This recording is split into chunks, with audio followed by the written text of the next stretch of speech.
Sign up with Next Nice Day Service. We'll be there by tomorrow. Assuming Mother Nature cooperates, we'll be fertilizing and treating your weeds by the very next day. We'll even include Drought Fighter at no additional cost. Just another reason we have been Canada's lawn expert since 1979. Easy online signups only at greendrop.com.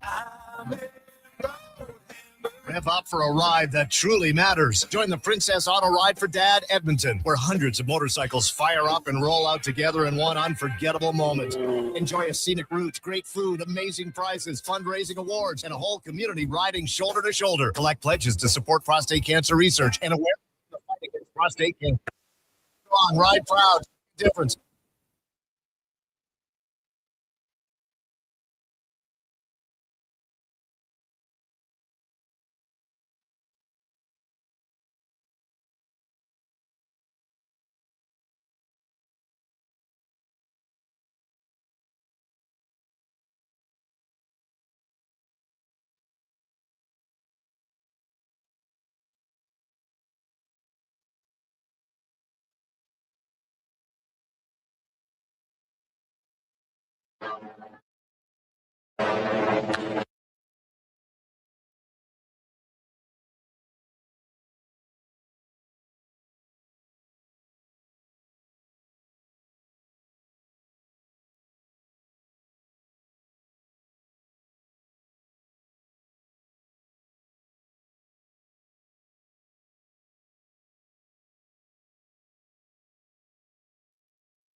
The Jason Gregor Show. Castellanos turns. It is gone. Line drive home run for Schwarber, and the Phillies strike first. On Sports 1440. Scores that. Nice touch off by Stahl. Backhand star! Tomas Hertl gives Vegas a lead for the first time tonight. Presented by PlayAlberta.ca, Alberta's only regulated online gambling website. Tries to split the gap in left center. Bader won't get there. It's off the wall. Corbin might be thinking three here. And he's off and running. Corbin Carroll's got the triple. It bounces up the line. Here he comes. He's going to go all the way around.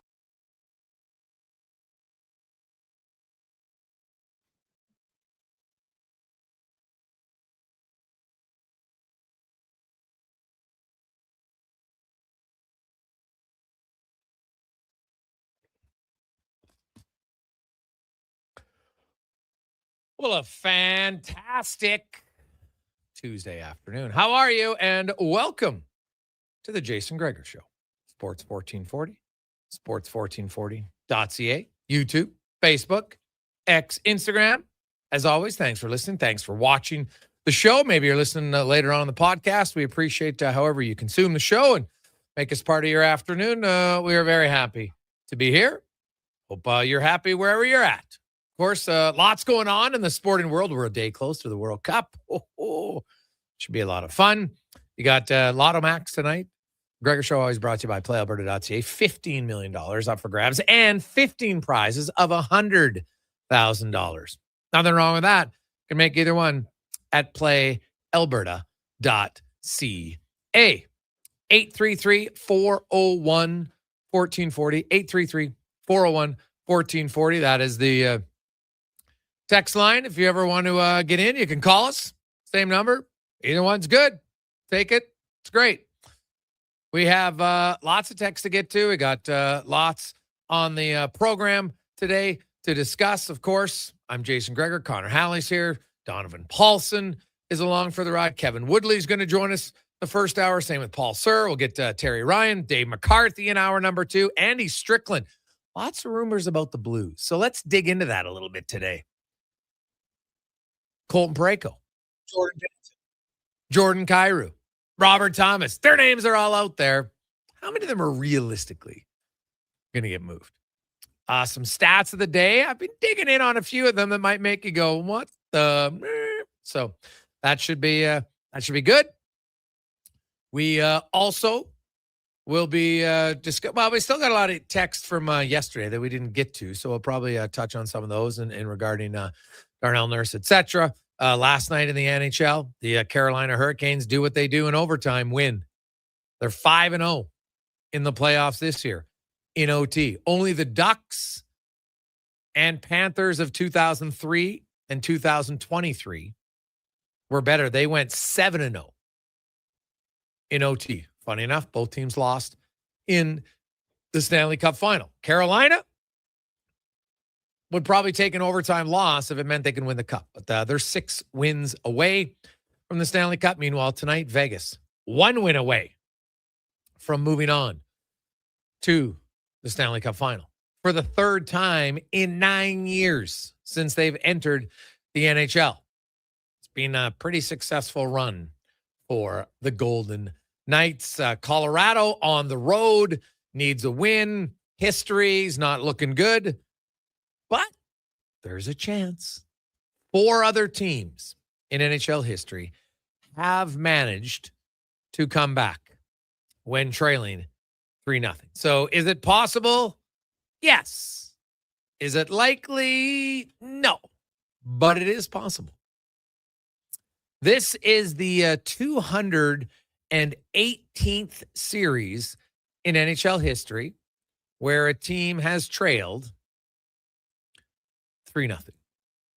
Teams to come back: the 1942 Maple Leafs, the 1975 Islanders, the 2010 Flyers, and the 2014 LA Kings. So considering that it happened once in 42, then it didn't happen again for 33 years, then it didn't happen again for 35 years, but then it was 4 years. Now this would be year 12 since the last time a team has come back from an 0-4 deficit. The Kings did win the cup. The Flyers lost in the Stanley Cup final the year for them. And the Maple Leafs also won the cup. The 75 Islanders did not. That was the year the Philadelphia Flyers were victorious with the Stanley Cup. So we got a lot to get to today. Few things to look at first. I learned something. I always like learning new things. And sometimes you learn something that's not like overly useful for your life. I just find it surprising.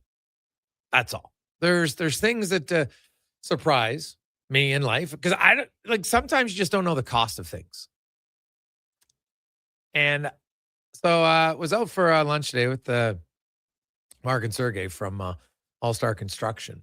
And I got talking, and Sergey was telling me about he went on a moose hunt, and up in Yukon, and like I've seen videos, like there's some big ass moose, man. Like it's different levels. Oh, we were talking about he got invited up to this thing and whatever, and so there's a guide and everything like that. And so I asked Connor Halley, what do you think the cost is right now this year to go on a moose hunt in the Yukon? Keep in mind, there's limited tags. Okay, it's not just anybody can go. Curious what you think the cost would be to go on a moose hunt. Now, it's 10 days, just to give you maybe an estimate. So send me your guesses. Just curious what you think for the moose hunt in the Yukon or Northwest Territories. It's basically the same price for either one. So we'll get to that in a second. 833-401-1440, 833-401-1440. Other news, how about the New York freaking Knicks? Just quietly. The Knicks have won 11 in a row in the playoffs. They're into the NBA final for the first time since 1999. Now, Cons, I don't know. I wasn't listening to New York radio stations, but if they weren't playing Prince 1999 today on the Knicks radio station, that's a fail, man. That should be the new theme song. You kidding me? They haven't been to the final since 1999. You want to party like it's 1999? It's right in the lyrics. Here's your opportunity. You've been waiting for it. It's on a platter for the New York Knicks. Now, no offense to the Knicks, but I don't view the teams they've beaten. And hey, you know what? You can only beat the teams that are in front of you. So give them credit. But they've won 11 in a row since losing game 2 to the Atlanta Hawks. They beat the Hawks 3 times. They beat the 76ers 4 times. They beat the Cavaliers 4 times in a row. And in lots of those cases, blowouts. Like last night, they won by 37 points, 130-93. They've had other wins where they won 126-97, 140-89, 137-98, 144-114. Like they've had a lot of blowout wins here. So no doubt they've been really good. Brunson's great. They got a good team. OG Anunoby, hell of a defender. If you get him out, if you don't want to defend him, he'll shoot the 3. They got a pretty good team. But I still think they're going to be a pretty big underdog against the Spurs or the Thunder. I'm just like, are the Knicks really that good? Or is just the rest of the East that bad? I don't know. Maybe it's somewhere in the middle. But still, I don't care. You're in the playoffs and you win 11 in a row. And how dominant. This is the most dominant stretch in NBA history. Regular season or playoffs. A team that has won 11 in a row. And they've outscored their opponents by 262 points in 11 games. 262 points in 11 games. That's pretty damn good. Right? You know, you do the math on that. It's like 24 points a game. It's pretty impressive. I will say pretty impressive by them. So, Gregor, in elimination games, did you see the margin of victory? Yeah. 51, 30, 37. That's how, like, when it's time to put up, they do. The second longest postseason winning streak, only 2, the Golden State Warriors in 2017. Now, hopefully it's not like the 1999 finals for them, where they fell to the San Antonio Spurs in 5. But it's been a heck of a run. They're playing some good ball. And I like you. I kind of have the questions, though. You know, are they that good? Is it the competition? We're going to find out in a few days here. Yeah, that's pretty good, man. I like, hey, when you win that many games in a row, you're good. Like, regardless of what happens in the final, it's still pretty damn good. So we'll see. Also, of Jenny Malkin, we mentioned this yesterday. I didn't think there'd be any chance he's not staying in Pittsburgh, and he has signed a deal to remain with the Pittsburgh Penguins 1 year at $5.5 million. I think he's on a year-by-year deal. That's where he'll go. And honestly, I think Malkin, you know, I know he put out a tweet. He goes, was there any doubt? Like, I don't think he wants to leave. They've won 3 cups. He's not chasing cups, although I'm sure an extra one would be nice. But I'm curious if they're out of the race, because a lot of people thought they'd be out of the race this year, and they weren't. If they're out of it, would he consider being moved at the deadline? Maybe he would. I'm sure they would ask him. He will definitely have a say in it. So we'll see. But we got a lot of guesses here on the Moose Hunt. Many of you are close, right? Few in the 10 to 15K range. A few of you up to 25. 2 of you are at 35K from Gord Oil. Well, Gord Oil, you're the closest. How about $45,000 for a 10-day moose hunt? And that's not even a guarantee you get a moose. Now, they have a pretty good track record that you get a moose. But if you're a hunter, like that is, oh my God. I don't know why.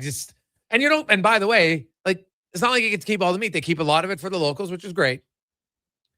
You get a lot of moose jerky and everything like that. But I was just something cons I learned today that moose hunting will not be something that will be on my, I'm not a big hunter anyway, but 45G, it's got to be something you love if you're doing that. I'll say that. So it's always good to learn little new things that are outside your normal sphere that what you do. I'm always like, all right, hey, you like it? It's great. Like some people look and say, how much do you spend on sporting events, right? Everybody's got their thing that they like. And that's what you do. And the cost is kind of irrelevant if you really like it. So there you have it. Hey, boys, I'm a Knicks fan. Honestly, the Knicks are surprised me how good they've been. I know the teams they played haven't been great, but they've dominated all of them. It's true. Other than game 1 against the Cavaliers for 41 minutes where the Cavs were good and the Knicks looked terrible. But other than that, the 7 minutes and then overtime, they dominated them. 44-11, like dominated them. They've just beaten teams kind of for fun. So it'll be interesting to see. Tonight, a pivotal game 5, Thunder and the Spurs. It's must-watch TV. Like, I don't know. It's 3-0 now. Like, I'll watch it because it's my job. But I'm going to tell you, I'm not riveted to watch Vegas and Colorado tonight. Nathan McKinnon is playing, which doesn't surprise me. Now, we'll know pretty quickly how much speed he's got. Because when he's on, he can fly. Right? It's funny. Him and McDavid, 2 fastest guys in the league, but they just look very different. McKinnon's like that diesel engine, just powerful, and McDavid is just like smooth and fluid. Both very effective at it. They just look different in how they approach their top speed. But if McKinnon doesn't have his top speed, he's still dangerous. Don't get me wrong. But it'll be curious to see, how impactful it can be. Right now, you're just like, hey, we got to go one game at a time. Just win game 4. Then we go back to Colorado, see what happens. Now, Vegas, their core guys, lots of them who were on the team back in 2023, they've been in this exact position before. The only difference is they're at home for game 4, whereas in 2023, when they were up 3-0, game 4 was in Dallas. But that Vegas team, like, you look at who's still on the team from that year. Jack Eichel, Mark Stone, Ivan Barbashev, William Karlsson, Shea Theodore, Brett Howden. Who else I got? Keegan Kolazar, Braden McNabb. Like, they got a lot of guys.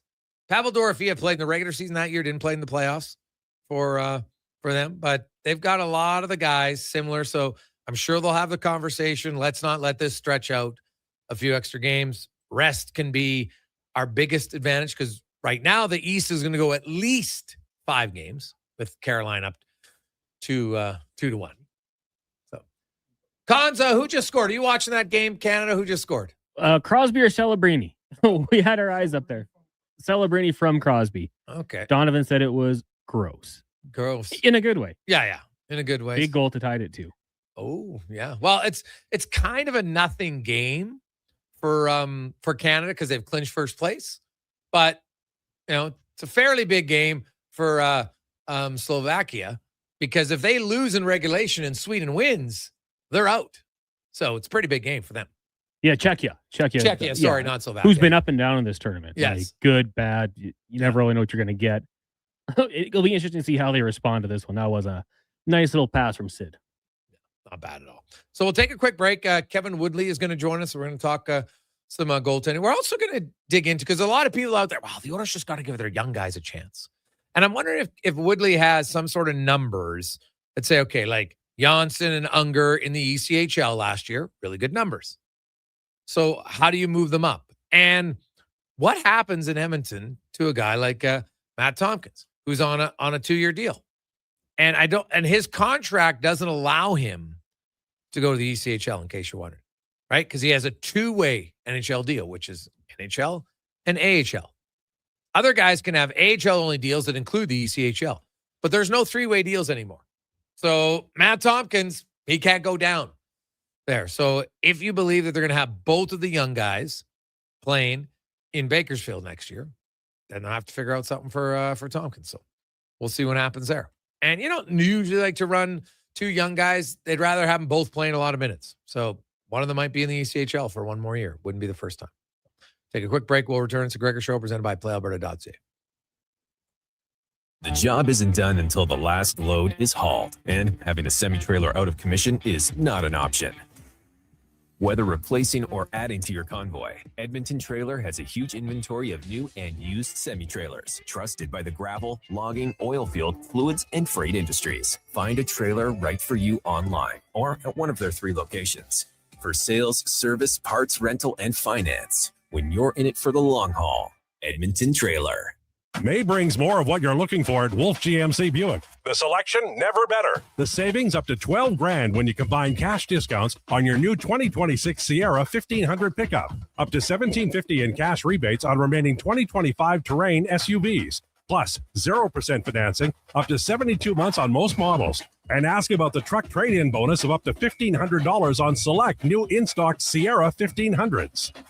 Wolf GMC Buick. We're making it easy. Hey, hon. I'm getting expressions and images to frame my hockey card collection in the man cave. Perfect. I'll come with you and bring our wedding photos. For sports memorabilia and family treasures, think Expressions and Images, your local custom framer since 91. You name it, we frame it. Say hello to your new favorite drinks. Introducing new McCafe Refreshers. Icy cool, undeniably refreshing, and available in 3 flavors. Strawberry watermelon, mango pineapple, and blackberry passion fruit. Only at McDonald's. The Brick is thrilled to introduce the new exclusive Shaquille O'Neal home lineup of furniture. Each piece features premium Shaq-heated memory foam for exceptional comfort. Made to be lived in and loved for years. Each piece is built on a strong hardwood frame, offering sturdy comfort day after day. Head to any Brick location and snap a photo with Shaquille O'Neal. A life-size Shaq is waiting in store. Scan the QR code and upload your pic for a chance to win one of 4 Shaquille O'Neal home pieces. Exclusively at The Brick, saving you more. It doesn't start on game day. It starts before kickoff, before the first snap. It starts with you locking in your season seats. This is Edmonton Elks football. The only way to experience it is being there for every hit, catch, and touchdown. The Elks home opener kicks off June 20th against Montreal. Your season seats are your way in. Get yours now at goelks.com/season seats. Edmonton Elks, our city, our year. Scott McGilvery here, HGTV host and renovation expert. The one upgrade I know homeowners will love: better, fresher Culligan water straight from the tap. Culligan's Aquasential reverse osmosis filtration system takes your water to the next level. With up to 7 stages of filtration and 14 filter options, they're certified to reduce over 90 contaminants. Your tap water is about to get a major upgrade. Safer water that tastes great. Get started with a free in-home water test at Culligan.com. Culligan, water you love. Everything is going to be okay. If your debt has you feeling like you're in a free fall, you have options. I'm Dan McDicken, a licensed insolvency trustee with Faber. Becoming debt-free is possible, and a personal bankruptcy or consumer proposal will get you there. Schedule your free Faber Focus session at faber.ca today. You'll learn how a consumer proposal allows you to eliminate your debt by paying a percentage of the amount owed without interest. At Faber, we'll tackle your debt. At Wendy's, get a 10-piece nugget small combo for just $8.99. That's right, $8.99 for 100% Canadian chicken, plus fries and a drink. That's just good nuggenomics. Only until June 14th. In restaurant at participating Wendy's locations. Taxes extra. The puck is passed up through the neutral zone, and here's a breakaway. He's coming in hot. He shoots it. Oh no, a broken stick. When it comes to performance, quality parts matter. Napa Auto Parts has all the reliable parts, tools, and more to keep your vehicle running like a playoff contender. With over 85 locations in Alberta, visit your local Napa store today or shop online at napacanada.com. That's Napa know-how. Whether you're refinancing or buying your first home, mortgages are easier with help from a neighbor. At Vision Credit Union, you get face-to-face guidance from local lenders who know the market because, well, they live here too. They'll look at your whole financial picture with practical advice for payments, renewals, refinancing, and what makes sense long-term. Get a more neighborly mortgage. Contact your branch today or visit visioncu.ca.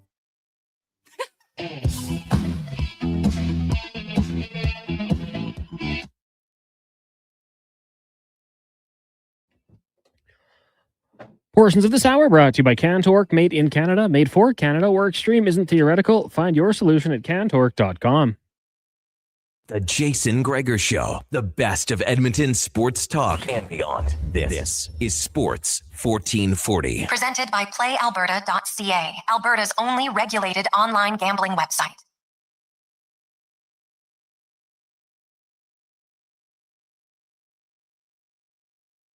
.223, John Tavares has just made it 3-2.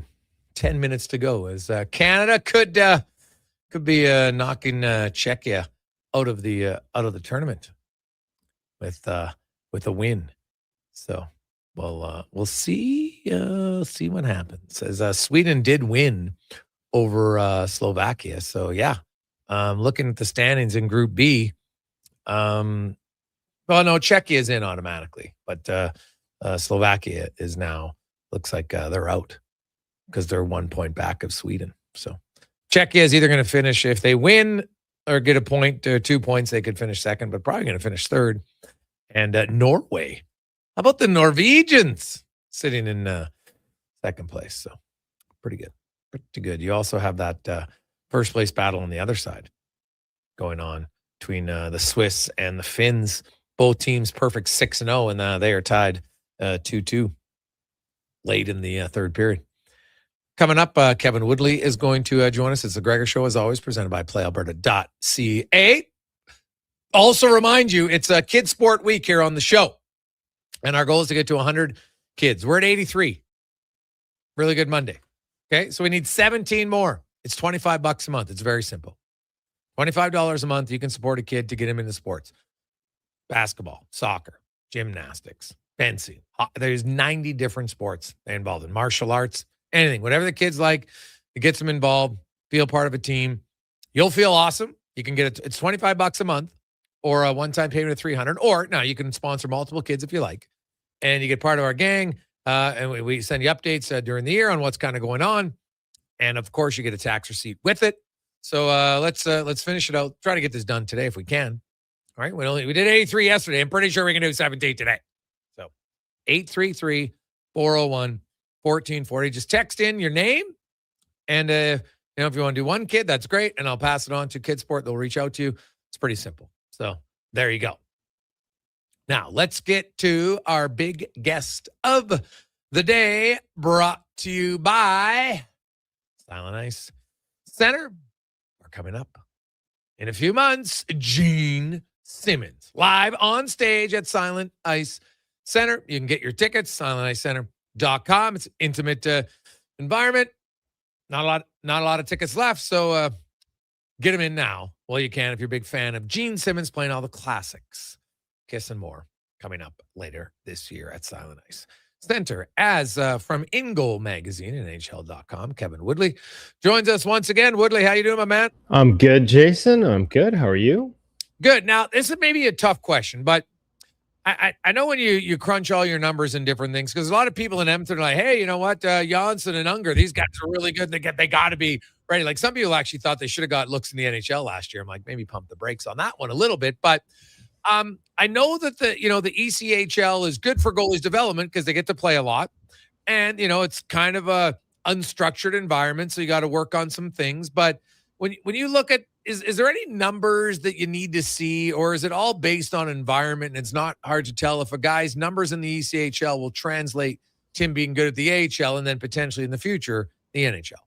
Honestly, it's so hard to tell without better numbers. Like, how many times have I come on this show and talked to you in the NHL about, using some of the raw statistics like save percentage even, and comparing a goalie on one team to another team, sometimes even goalies on the same team, and the environment's just totally different. And I'm like, it's apples to oranges.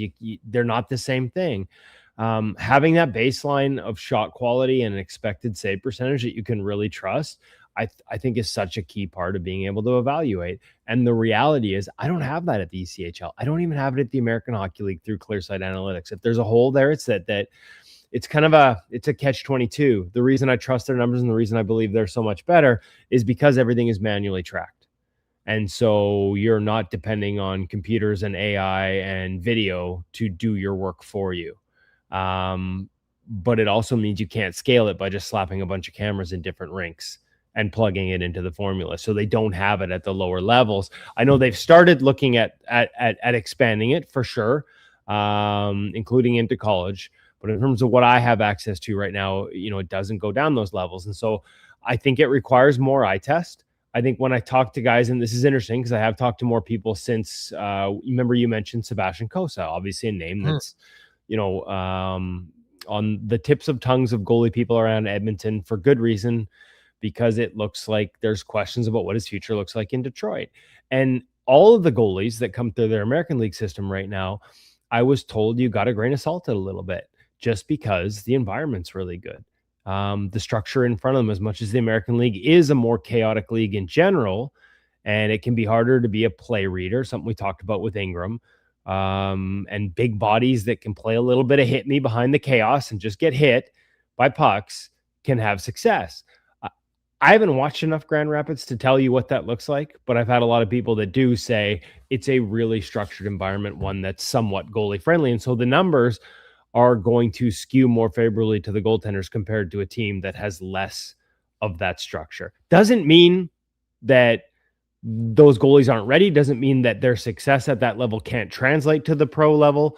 It just means it might not look the same. And judging it based on the numbers just require you need to have eye tests. And the people that do that eye test tell me it's not a criticism of the goalies in any way, shape, or form, but it's just, hey, understand where these numbers are coming. I think there's a little bit of that. We've talked about Michael DiPietro as well, right? It's not a criticism because look at what he's done. Like AHL Player of the Year, a couple straight Goalie of the Years, but they'll tell you the structure in Providence allows them to post.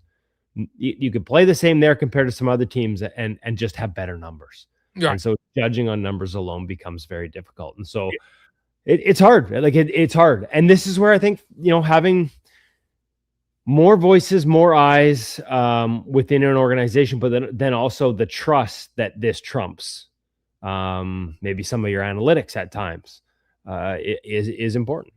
Yeah, no, that's totally valid. So I was just curious, like you look at kind of the path, there's not many guys that go from the ECHL directly to the NHL, usually sometime in the AHL, and it varies from goalie to goalie and situation, and age plays a factor in it. It seems that, guys 24, 25, it's almost like, okay, the game slows down a little bit. Maybe that's just because they're playing more games finally and you catch up a little bit, whatever the reason is.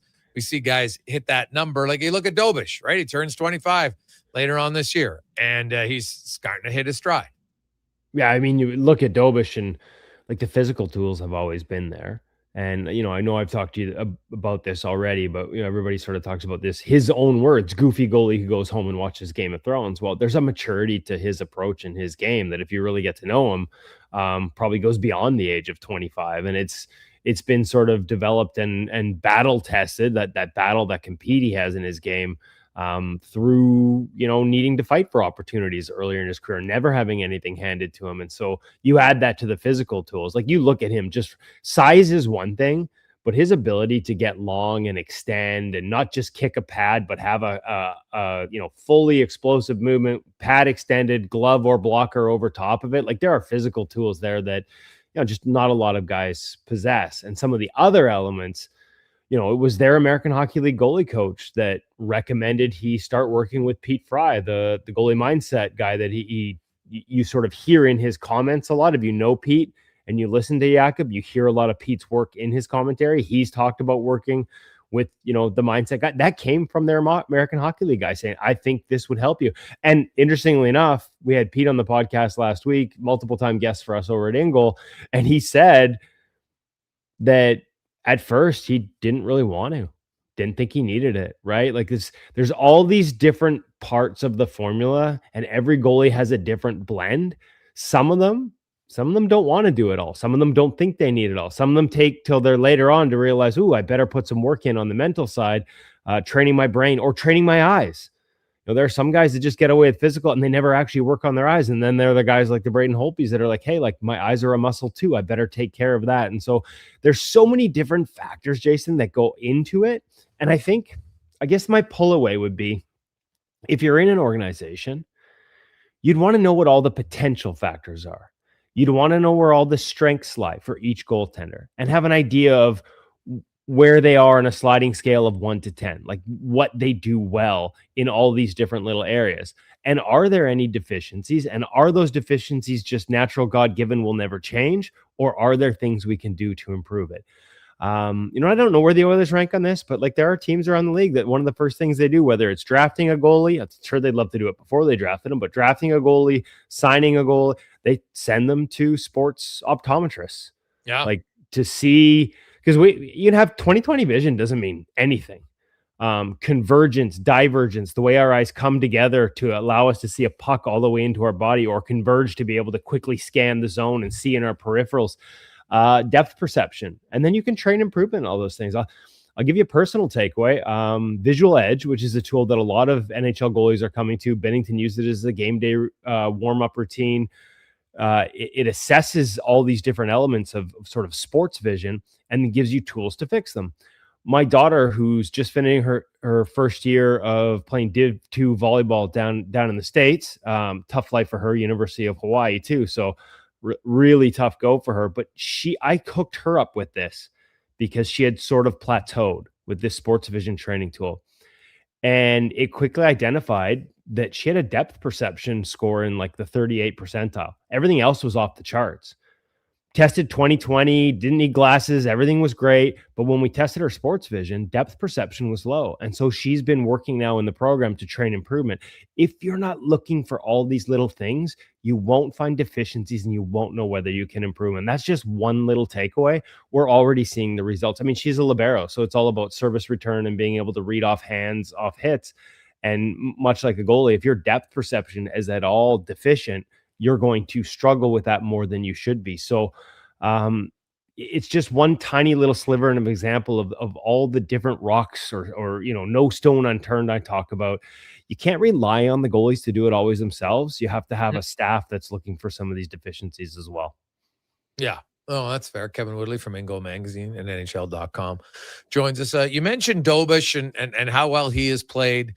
You look at the Colorado series, and like right now, Carter Hart's just outplayed Wedgwood. I think that's fair. Carter Hart's been the best goalie in the playoffs since the second round started by the numbers. Yeah. If you're Colorado, what have you seen in Wedgwood's game that's not there, or is Vegas exploiting something specific on him? Well, I don't know that it's exploiting something specific on him like that. The two that stand out were from distance. One between it's the give and take of what he needs to do to succeed. Patience on the edges, right? So you got to hold your feet. And they've had a few come through bodies from long range that have beat him from distance. He's only given up. This is the funny thing. Scott Wedgwood is performing at basically a league average level in the playoffs overall. He's only given up 2 low percentage goals in the Stanley Cup playoffs so far. They just both came in this round. One was the one between his legs off the rush from around the top of the circles that I think came through feet. And that's, again, where your whole game is about holding edges and being patient. Every once in a while, you're going to get one that goes underneath you. It's just the reality of it. And that's one I'm sure he'd like back. The hurdle one, like as he cuts across the middle of the ice as a goalie, the only thing you would look at that, and I've never had this conversation if this is how Wedgwood plays it, but a lot of the guys would talk about letting a player cutting across the middle of the ice get ahead of you as they move across the ice. Because if you're, say I'm moving left and I let him get ahead of me to my left and he shoots that way, I'm already moving in that direction and I've got my momentum and I can push into it. Yeah. Whereas if I get ahead of him, now he's got against the grain back the other way because it's hard. I'm moving to my left. I can't go back to my right. And that hurdle backhand caught him ahead of hurdle, ahead of the puck. And it's a hell of a shot from distance to go against the grain. Maybe the fact it was on his backhand, he didn't think that was possible. But those are the only two sort of low percentage goals. They just come at a really terrible time for the team. I would say that Vegas, as much as everybody is talking about them being this low event team, or they're defending at a really high level, 5-on-5, even strength, which is mostly 5-on-5 in the Stanley Cup playoffs, but even strength, high danger, expected goals for, Vegas is number 1 in the Stanley Cup playoffs right now. By a pretty, It's not huge, but on a per game basis, they're almost half a goal better than Colorado and Montreal, right? Okay. Like pretty and more than half a goal better than Carolina. Like they are not creating a ton of quantity, but they're the opposite of Carolina. They're not getting quantity, but they're getting quality. And I think that comes from having guys like Thomas Hertl that know that shot coming across the middle of the ice, especially on your back, like it's got no chance unless you go against the grain, right? So I don't know if that's so much a Scott Wedgwood thing that they're targeting. Vegas is just creating high danger chances against any goalie right now. Yeah. Well, and if you keep creating high danger chances, your odds of scoring are definitely going to increase, no doubt. Kevin Woodley from Ingo Magazine, NHL.com, joins us. You look at that Carolina and Montreal series, and Montreal's not getting a lot of shots, Kev, but like they only had 12 shots on goal the last game, but they had like 7 shots in the slot. They're still getting a decent amount of chances, like high danger comparatively, right? Like I know their shot volume isn't close to Carolina. So where do you come out on quality and quantity? Well, I you know me, Jason, like I want quality. And I do think that you have to account for things like traffic and like quality doesn't always have to be backdoor tap-ins and things like that. Yeah. Like last night's game though, I think the discrepancy was not to the same degree, quality versus quantity, but like Carolina had 13 high danger in that game. Montreal, you're right, they had 6. Now, is this a different conversation if Nick Suzuki converts on a breakaway in overtime against Frederik Andersen? Like you saw, he had his spot over the blocker, low blocker over the pad. Like he had his spot and he just missed. Like I'm hearing people quite like all over the place because of the shot discrepancy talk about a reverse sweep for Carolina. And like I'm a little surprised. Maybe I'm missing something. I get the shot disparity, but because of Dobish largely, like Montreal's in this. And I thought Carolina might struggle to beat Jakub Dobish just because they don't have a lot of, like they should, but they don't do a lot of bar down finishing. Like there's a lot of middle of the net stuff where they just create so much quality that they beat you with a quantity of quality, if that makes sense. They can do both. They've gotten better at both. I thought they'd struggle to beat Dobish, and to a certain extent they have. They're just not being quite as opportunistic on theirs. Like they convert 2 of 6 last night, but in the biggest moments on some of the biggest chances, even they do convert one, Caulfield goes offside. Suzuki on the breakaway misses. So like, I'm with you. I don't think there is a pretty wide discrepancy, but they're still getting enough looks and they have enough quality that I'm not quite willing to write this off as done as a lot of other people seem to be just yet. Okay. Yeah, no, that's the thing. Montreal they got to bury their chances, right? Like if Suzuki scores in overtime, and they had their chance because it's the one thing, like you're the one who provided me with those stats. And I talked about it on my show last week, 146 breakaways by Carolina, 22 more than the next highest team in the NHL. Like it was wild. As great as they are, that's the one thing that they're weak in. And it just shows that even good teams, everybody has a weakness. Yeah, and here's the other one too for you. I haven't looked at the total in this series. I've had my eye on and off this series. I haven't been able to watch every minute and every breakaway. But that Suzuki one last night, like I understand, and he had his spot and he just missed it. But all my numbers say, like, if you can get in clear cut, there are obviously different types of breakaways. But if he thought he had a step he could have maintained, everything says Deke on Frederik Andersen. By the numbers, by the book. I remember you saying that. And they're trying to pick spots. And again, like if you pick your spot, great. But if you make a strong enough move, and stretch him out a little bit early with a fake from there, and then start to move, like you can end up tapping it in rather than having to pick that spot. Is I guess what I would say. But at the end of the day, either one is execution. Whether it's executing on a pre-scout or executing because that pre-scout was low blocker over the pad because he has a tendency to go into a half butterfly, which he did there. And your best players have to execute. It's not just the goalie at the other end. It's about your best players executing on the chances they have. Kev, as always, buddy, great stuff. We will next week. I think we'll get you. You like homework assignments, so we're going to look at the UFA market a little bit because now, like by next week, we're into June, buddy. So we can start looking at some potential free agents and Sergei Bobrovsky we might. But who's the guy that I like? And I know you always have your high ones, but Daniil Tarasov, man. If he gets to free agency, kind of a fan of his. Yeah, hey, listen. I said this about Brandon Bussey with Carolina last year. If Florida is interested, it should automatically raise your eyebrows, and they like Daniel Tarasov. So I've got lots to say about him. I will dig into some numbers for you. I will leave you with this, though. Okay. None of it matters if they don't improve how they defend. I know. The order. We're talking. I know I've said it before, but none of it matters unless they figure out how to defend. And Carolina and Vegas, even though Carolina does it with pressure, but you look at Vegas and the way they're sort of packing the house right now and blocking shots and all those things. Like, there's a buy-in from top to bottom on that team. And it was there a couple of years ago for the Oilers. It was there a little bit last year for the Oilers. It was gone for most of this season. That has to come back. Otherwise, it will not matter who you put behind them.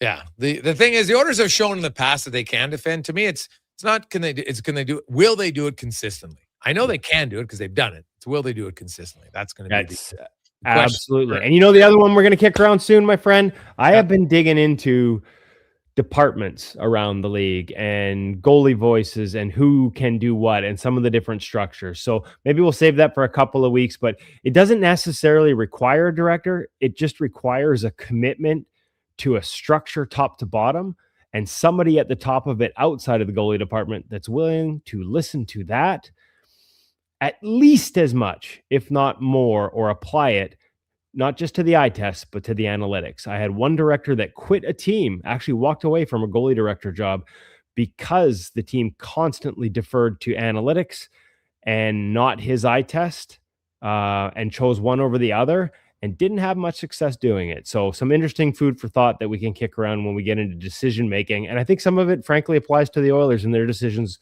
not just under this regime, but even the one before it. Yeah. Kev, great stuff, buddy. As always, appreciate your time. Thanks. There you go. That's Kevin Woodley from In Goal Magazine and NHL.com. Quick break. We will return. Jason Gregor, Connor Halley, Paul Sir will join us as baby. It's down to a best of three, man. We'll talk some hoops, NBA, locally, and more on the Gregor Show, presented by PlayAlberta.ca. With Play Alberta, backing the home team goes beyond the bets. That's because your picks have provincial impact. Play Alberta is the only app in the province that puts all revenue directly back into supporting programs and services that Albertans rely on every day. By investing in the General Revenue Fund, every play, bet, and buy made on Play Alberta helps make a difference across the province. Visit playalberta.ca/Gregor to learn more. That's playalberta.ca/Gregor. Must be 18 plus to play. If you gamble, use your game sense. Legacy Heating and Cooling is your supplier of maximum comfort, bringing you the cool AC you need. You just have to call Legacy. Call Legacy. For comfort at night when the hot air suffocates you. Call Legacy. Call Legacy. For comfort in your wallet with no payments or interest for 1 year. Call Legacy. Call Legacy. You deserve comfort. Cool off today with AC from Legacy Heating and Cooling. Hear that? That's your entry calling. Go Auto is sending you to the biggest football event in the world, live in Vancouver, with tickets, flights, and a hotel stay for two. To enter the contest, just text GAME to 780-777-7777. That's GAME to 780 all sevens. Go Auto, get in the game.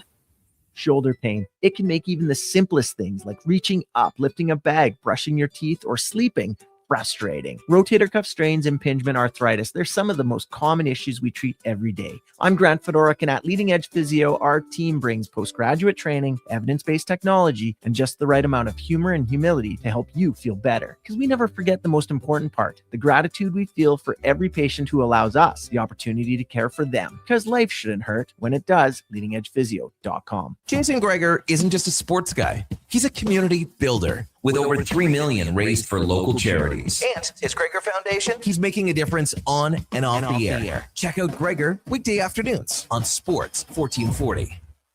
Hey there, I'm in the Fountain Tire sidecar, making a list of the things I'm doing this spring. 1, saving you money with up to 20% off select tires until June 13th. 2, water skiing, tricky in a sidecar, but fun. And 3, saving you more money with mail-in rebates of up to $100 off a set of 4 select tires and $50 off a $150 service with the purchase of 4 select tires. Oh, that's 4 things. Oh well, restrictions apply. Book online at fountaintire.com. Fountain Tire. We're on this road together, Canada. Novo Blinds is your home ice advantage for window coverings. Edmonton's own custom manufacturer with over 300 5-star reviews from homeowners, builders, and commercial contractors. Book a free in-home consultation at novoblinds.ca. At Papa John's, get your everyday favorites for just $9.99 each when you order 2 or more items from the Papa Pairings menu. When you order more, you save more. Choose from medium one-topping pizzas, boneless wings, papadillas, breadsticks, cheese sticks, and desserts. It's easy to order all your favorites when they're just $9.99 each. So the next time your friends come over to eat your food, order off the Papa Pairings menu and save. Better ingredients, better pizza, Papa John's. Proudly locally owned and operated. The Edmonton Riverhawks return Friday. Join the best party in the River Valley with 27 theme nights like Paws in the Park, Star Wars, and Margaritaville. Don't miss opening weekend. Tickets start at $21 at tickets@gohawks.ca.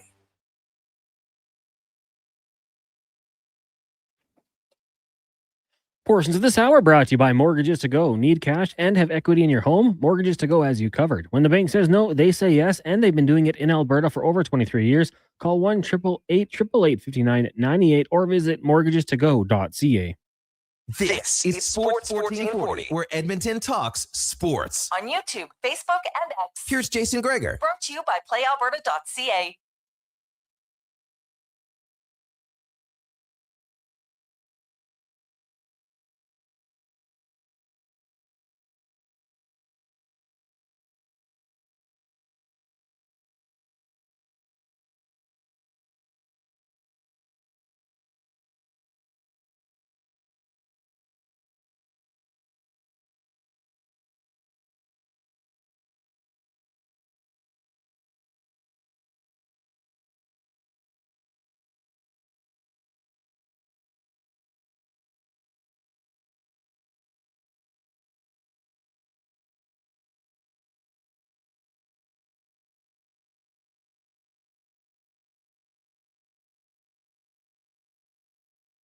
$250. Welcome back, Jason Gregor, Connor Halley, Sports 1440, sports1440.ca, YouTube, Facebook, X, Instagram.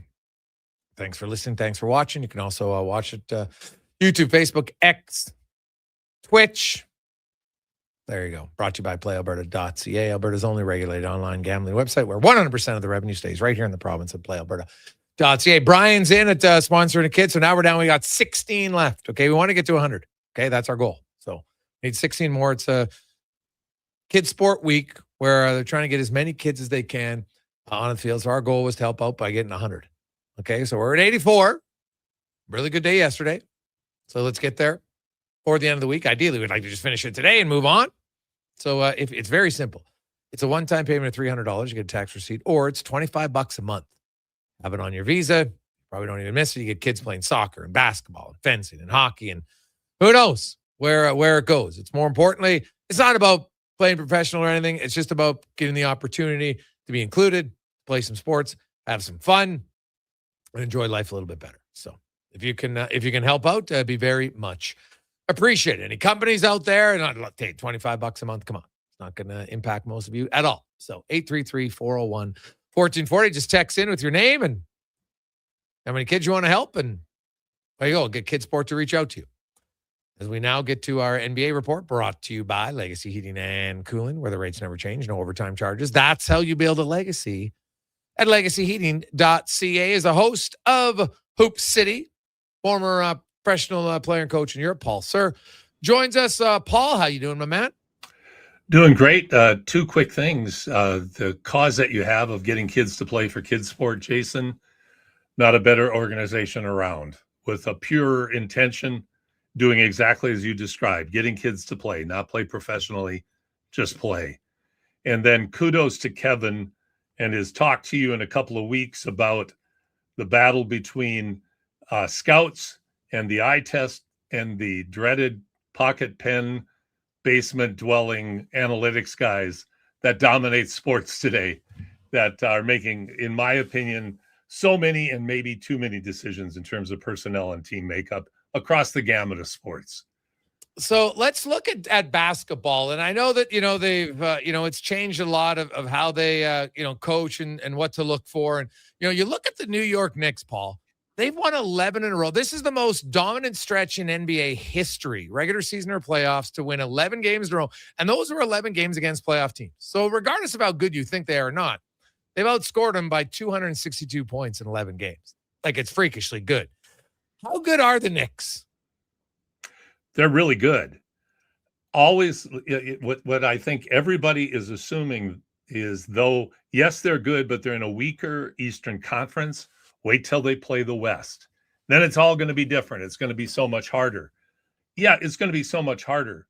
But I don't think it is at all inconceivable that when it comes time to hoist the NCAA or not NCAA, NBA championship trophy, New York's going to be in the thick of it, battling for it. They could get handled, but my God, what a run. And you have to give them credit where credit is due. They've done it. They've done it in a historic way. And now whoever they play against are going to be very well rested. And the other team's going to be pretty beat up, even if it only goes 6. So Knicks are good. And Jalen Brunson's great. And everybody else is built around him. Mike Brown has done a phenomenal job of I think taking the shackles off that I think Thibodeau was known to have on his teams, of being so restrictive and specific, overplaying his starters. Brown's done it completely done it differently, and the Knicks are all the better for it. Yeah, well, you know what? OG Anunoby is very good offensively, really good defensively. Karl Anthony Towns seems to have fit in. That trade has worked out very well for the Knicks. Now they're going to get some rest. Do you think they match up better against the Spurs or the Thunder? Well, nobody matches up well against Wemby if he's healthy. So, but I think that's a great question. I was thinking about it the other day. I'm not sure there's an advantage or a disadvantage to either team, because they both have such distinct strengths that whatever New York throws at them, they're going to have to, play against somebody that they haven't faced at that level up to this point in the playoffs. And there's one key level, and I think we saw that exemplified in last night's travesty of a series finale. You don't have to coach effort with either San Antonio or OKC. Whatever it was in Cleveland, the lack of effort after game 1 was just really inappropriate, unbecoming of an NBA team that's vying for a trip to the NBA Finals. Cavs kind of just threw their arms up and didn't go that hard. So I'm not sure who they match up against better, Jason. They're just going to have really difficult matchups when they get to play either OKC or San Antonio in the finals. Yeah. I'm just kind of curious when I look at the matchups. So now we're down to a best of 3. Each team has had times where they've dominated. The Spurs really limited OKC. OKC didn't shoot very well last game. I thought the Spurs defended them, though, quite well at the same time. So what happened in the previous game doesn't seem to carry over that much from game to game in this series. So if you look at the Thunder, how concerned, I do think that injuries in pro sports, when you get to this level, you're without your second best player, it's got to be a little bit of a problem. It is. And I think we saw that in the last game, because the San Antonio Spurs reconfiguring their defense, they went away from what I would call some gimmicks, trying to throw double teams at SGA, trying to use various zone looks. They tried to mix it up. Understandable, but game 1 it worked. Games 2 and 3 it did not work. Game 4 they came out and they pretty much went man-to-man defense, played SGA straight up, didn't help out as aggressively as they did in the previous games, didn't leave shooters like Caruso and McLean and the other Jay Williams open the way they did in the first 3 games. In other words, they made SGA have to get his offense generated on his own, going one-on-one. And in game 4, it worked. So, I think what we're going to see tonight certainly is an energized, hyped up OKC team And as you correctly point out, game to game, it doesn't seem to carry over. You're not going to say, oh, San Antonio is going to shut them down again. That's not going to happen. But the one thing I think San Antonio has established, though, is they've taken away the fear that they had of SGA and saying, we're going to do everything we can to stop that one player. Yeah. Because we believe we can guard that way, especially and exclusively when you have Wemby on the backside to change shots. Yeah, for sure. Obviously how he defends impacts some of the shot selection that OKC can do. There's no doubt about it. So if you're OKC and you know that, what's the better way to approach and attack San Antonio so you can get more of the shots that you want? Well, I think number one, get Wemby into more screen and roll actions out front, where he has to follow his player out to defend the screen, especially when they're guarding SGA with the ball. So if you take Wemby away from the basket, we saw that particularly in games 2 and 3, when Wemby was away from the basket, the Thunder had a much greater level of success scoring. If he's able to patrol baseline to baseline, corner to corner, that's tough because he's so quick and long that he can help out even when you feel like you've got a wide open layup. If Wemby's in the vicinity, you don't. So I think taking him away from the basket is really going to be important. Running him through multiple screens, really going to be important for him to not be able to, like I said, just kind of patrol the lane and be available as a shot blocker and a shot changer. Oh, okay. You look at this series now, and it's the best of 3. And as I've mentioned, like there hasn't been much carryover from game to game as far as what's going to happen. So what do you expect, though, in the final 3 games? Because it sure seems like this is going 7.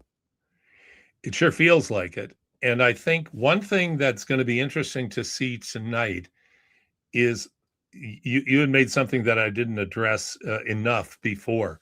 If Williams, Jay Will, isn't able to play tonight, and if he is able to play, is playing really injured, they need him now. That's been proven. Right now, SGA is being defended more effectively than I think he's ever been in a series before. So that's number one. Injuries will play a factor, and with Wilson out too, those are big losses. Mm-hmm. Those are awfully big losses for OKC, and hard to manufacture the kind of offense, particularly Jay Will can generate. But here to me is the key, Jason. Did we see the other night the Spurs having success that will translate into bothering SGA? Because one thing, if you notice the other night, and there's a lot of talk about this, and that is about how much SGA is on the ground during games, how many times he flops. Like there's stats out right now that on average in a game, he's on the floor 17 times. The next closest is Harden at 10 or 11.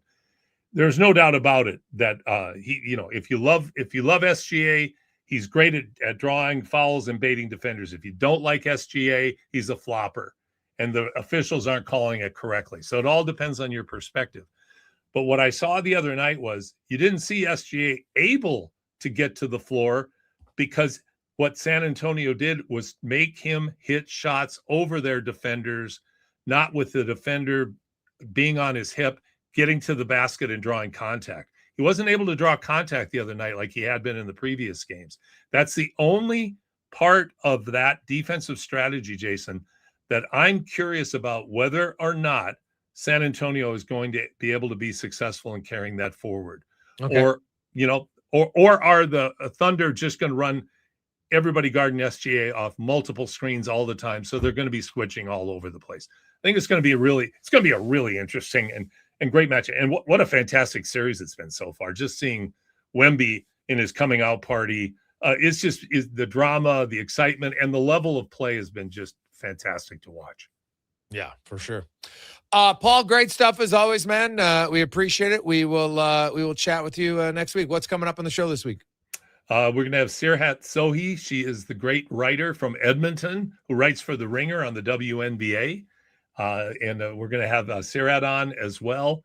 going to have the Dunkley family on. Ryan Dunkley and his 3 kids who all play post-secondary. 2 play post-secondary and 1 still playing for Ross Shep High School. And Ryan was a phenomenal player at the U of A and coach at Grant McEwen. Now he's at Ross Shep. But there's a real basketball family. And we're going to have, that'll be our deep dive this weekend. And we got a couple of other surprise guests we're working on. Awesome. Okay, we'll be tuning in Saturday at 10 a.m. Appreciate your time. Likewise. Thanks so much, Jason. There's Paul Sir, host of Hoop City. Listen to it Saturday mornings, 10 a.m. here on Sports 1440. Quick break. When we return, Terry Ryan will join us. Got Dave McCarthy, Andy Strickland, some stats of the day, 5 questions. So a busy next few hours on the show. Little trade rumors for you. A little update on the coaching search for the Edmonton Oilers. There's still someone who I think hasn't got talked about a lot, who I still think is if he's not the favorite, he's right there. So we'll get into that after Connor Halley in a Sports 1440 update brought to you by Hire Good. For professional property services you can feel good about, get Hire Good. Site cleanup, debris removal, seasonal maintenance, and more. Visit hiregood.ca. Stable jobs create stable lives. The Sports 1440 update. Game 4 of the Western Conference Final goes tonight from Vegas as the Knights can complete the sweep with a victory over the Avs. Puck drop just after 7 o'clock at the World Championship. Canada coming back to beat Czechia 3-2. They also had Latvia over Hungary 8-1. The States gets past Austria 4-1, and Sweden doubled up Slovakia 4-2. Memorial Cup this evening. The Rangers 2-0, taking on Chicoutimi. That one gets going just after 6 o'clock in the association. Spurs and Thunder from OKC. That series tied at 2 games apiece. Major League Baseball, Blue Jays taking on the Marlins once again. First pitch, 5:07. We'll have that one for you here on our AM dial immediately following the Jason Gregor Show. Coming up in hour 2, we've got Terry Ryan, former NHLer, also Dave McCarthy from Sirius XM NHL, and we'll ask 5 questions. I'm Connor Halley. This has been a Sports 1440 update. It's Sports 1440, a Stingray radio station broadcasting on Treaty 6 territory. Download the free iHeartRadio app and listen to CKJR wherever you go. Who's that working on the underground utilities over there? All Star Construction, that's who. What about the street lighting? Yep, All Star Construction. And directional drilling, hydrovacking, neighborhood renewal, and telecommunication work? Yep. I appreciate your time. And likewise. Since 2009, All Star Construction has been doing all that and more, shaping and building Edmonton communities for land developers all around Edmonton. That's what All Star Construction is all about. Good to go. With Mortgages to Go, you'll be good to go. Mortgagestogo.ca says yes when the banks say no. That's why Alberta has trusted Mortgages to Go for over 23 years. If you need cash and have equity in your home, you're approved instantly, guaranteed. Call 1-888-888-5998. That's 1-888-888-5998. With Mortgages to Go, you'll say 10 minutes to go. There's still time to book your tournament at the Ranch Golf Connor Halley, Country Sports Club. As one of Alberta's top tourney courses, the Ranch makes hosting fun and easy for any group or business. No matter how unique or unusual, they'll accommodate your vision for an event no one will soon forget. Start planning your tournament today at their beautifully landscaped course on the outskirts of West Edmonton. On-site event coordinators are here to help, but hurry, availability is limited and booking fast. Visit theranchgolf.com. Hi, I'm Colin Livingston, president of Cantork. We've been tightening bolts and redefining our industry for 25 years. Yes, a quarter century, and we're just getting started. Check us out at cantork.com. Our tools age better than I do. Are new McCafe crafted sodas just drinks or something more? Like Sprite Berry Bliss, Creamy Strawberry Coke, and Orange Dream. All swirled with fizzy flavor and topped with silky cold foam. Only at McDonald's. At participating McDonald's restaurants in Canada. The sun's out, the pavement's warm, and that low rumble of a Harley rolling by? Oh yeah, that's calling your name. This is riding season, and if you've been thinking about a new ride, Harley-Davidson of Edmonton has the one that'll get your heart pumping. With a huge selection of new and pre-owned bikes, there's one waiting for you. Whether you're upgrading or just getting started. And while you're there, ask about test rides, because the only way to know is to ride it. For more details, visit Harley-Davidson of Edmonton on the Yellowhead Trail, locally owned and operated since 1980, or at hdedmonton.com. At Papa John's, get your everyday favorites for just $9.99 each when you order 2 or more items from the Papa Pair Pairings menu. When you order more, you save more. Choose from medium one-topping pizzas, boneless wings, papadillas, breadsticks, cheese sticks, and desserts. It's easy to order all your favorites when they're just $9.99 each. So the next time your friends come over to eat your food, order off the Papa Pairings menu and save. Better ingredients, better pizza, Papa John's. Proudly locally owned and operated. When your project can't afford downtime, call Japa Equipment Rentals. From excavators and wheel loaders to compaction equipment, Japa has the machines you need. Trusted since 1972. Visit japaequipment.com or stop by our Edmonton or Calgary locations. Portions of this hour brought to you by On the Rocks. It's Taco Tuesday at OTR with $3 tacos from 5 to close, entering specials all day long. Go check it out. Jasper Ave 118th or online at ontherocks.yeg.com. This is Sports 1440, where Edmonton talks sports. On YouTube, Facebook, and X. Here's Jason Gregor. Brought to you by playalberta.ca.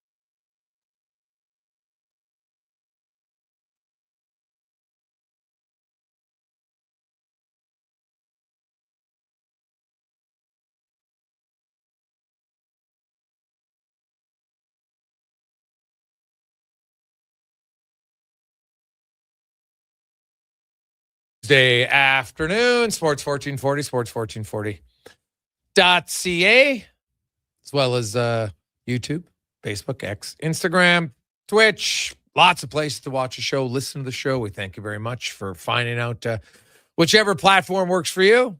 Majority of you I know are still on the lovely radio, which is fantastic. We appreciate it. Always brought to you by playalberta.ca, where you can get in the game, sports, casino, live dealer instance, and more. But remember, if you do play, use your game sense, GameSenseAB.ca to ensure you stay within your limits.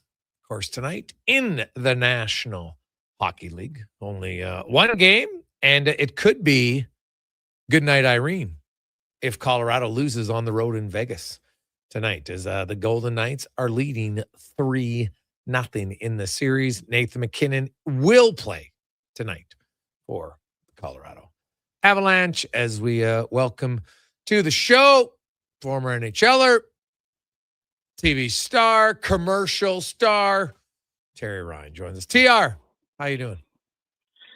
I'm doing all right. And before we start, I'm doing all right considering. Give a shout out to Forbes Kennedy. He passed away yesterday. He's a bit of an Atlantic Canadian legend. PEI for sure, but he kind of transcends that into the Atlantic Canadian legend status. Forbes was like late 80s or even 90s. I don't know exactly how old. I just heard the news, but he was coached a lot of my friends in the Maritime Junior League.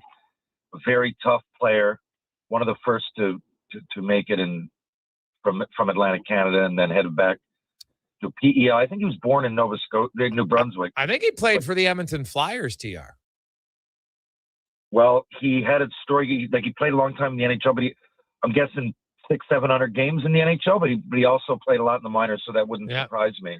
Proud Canadian, tough as nails, old school tough. But the boys loved playing for him. He was like, he was old school in his attitude, but he wasn't a jerk about it. He was well respected.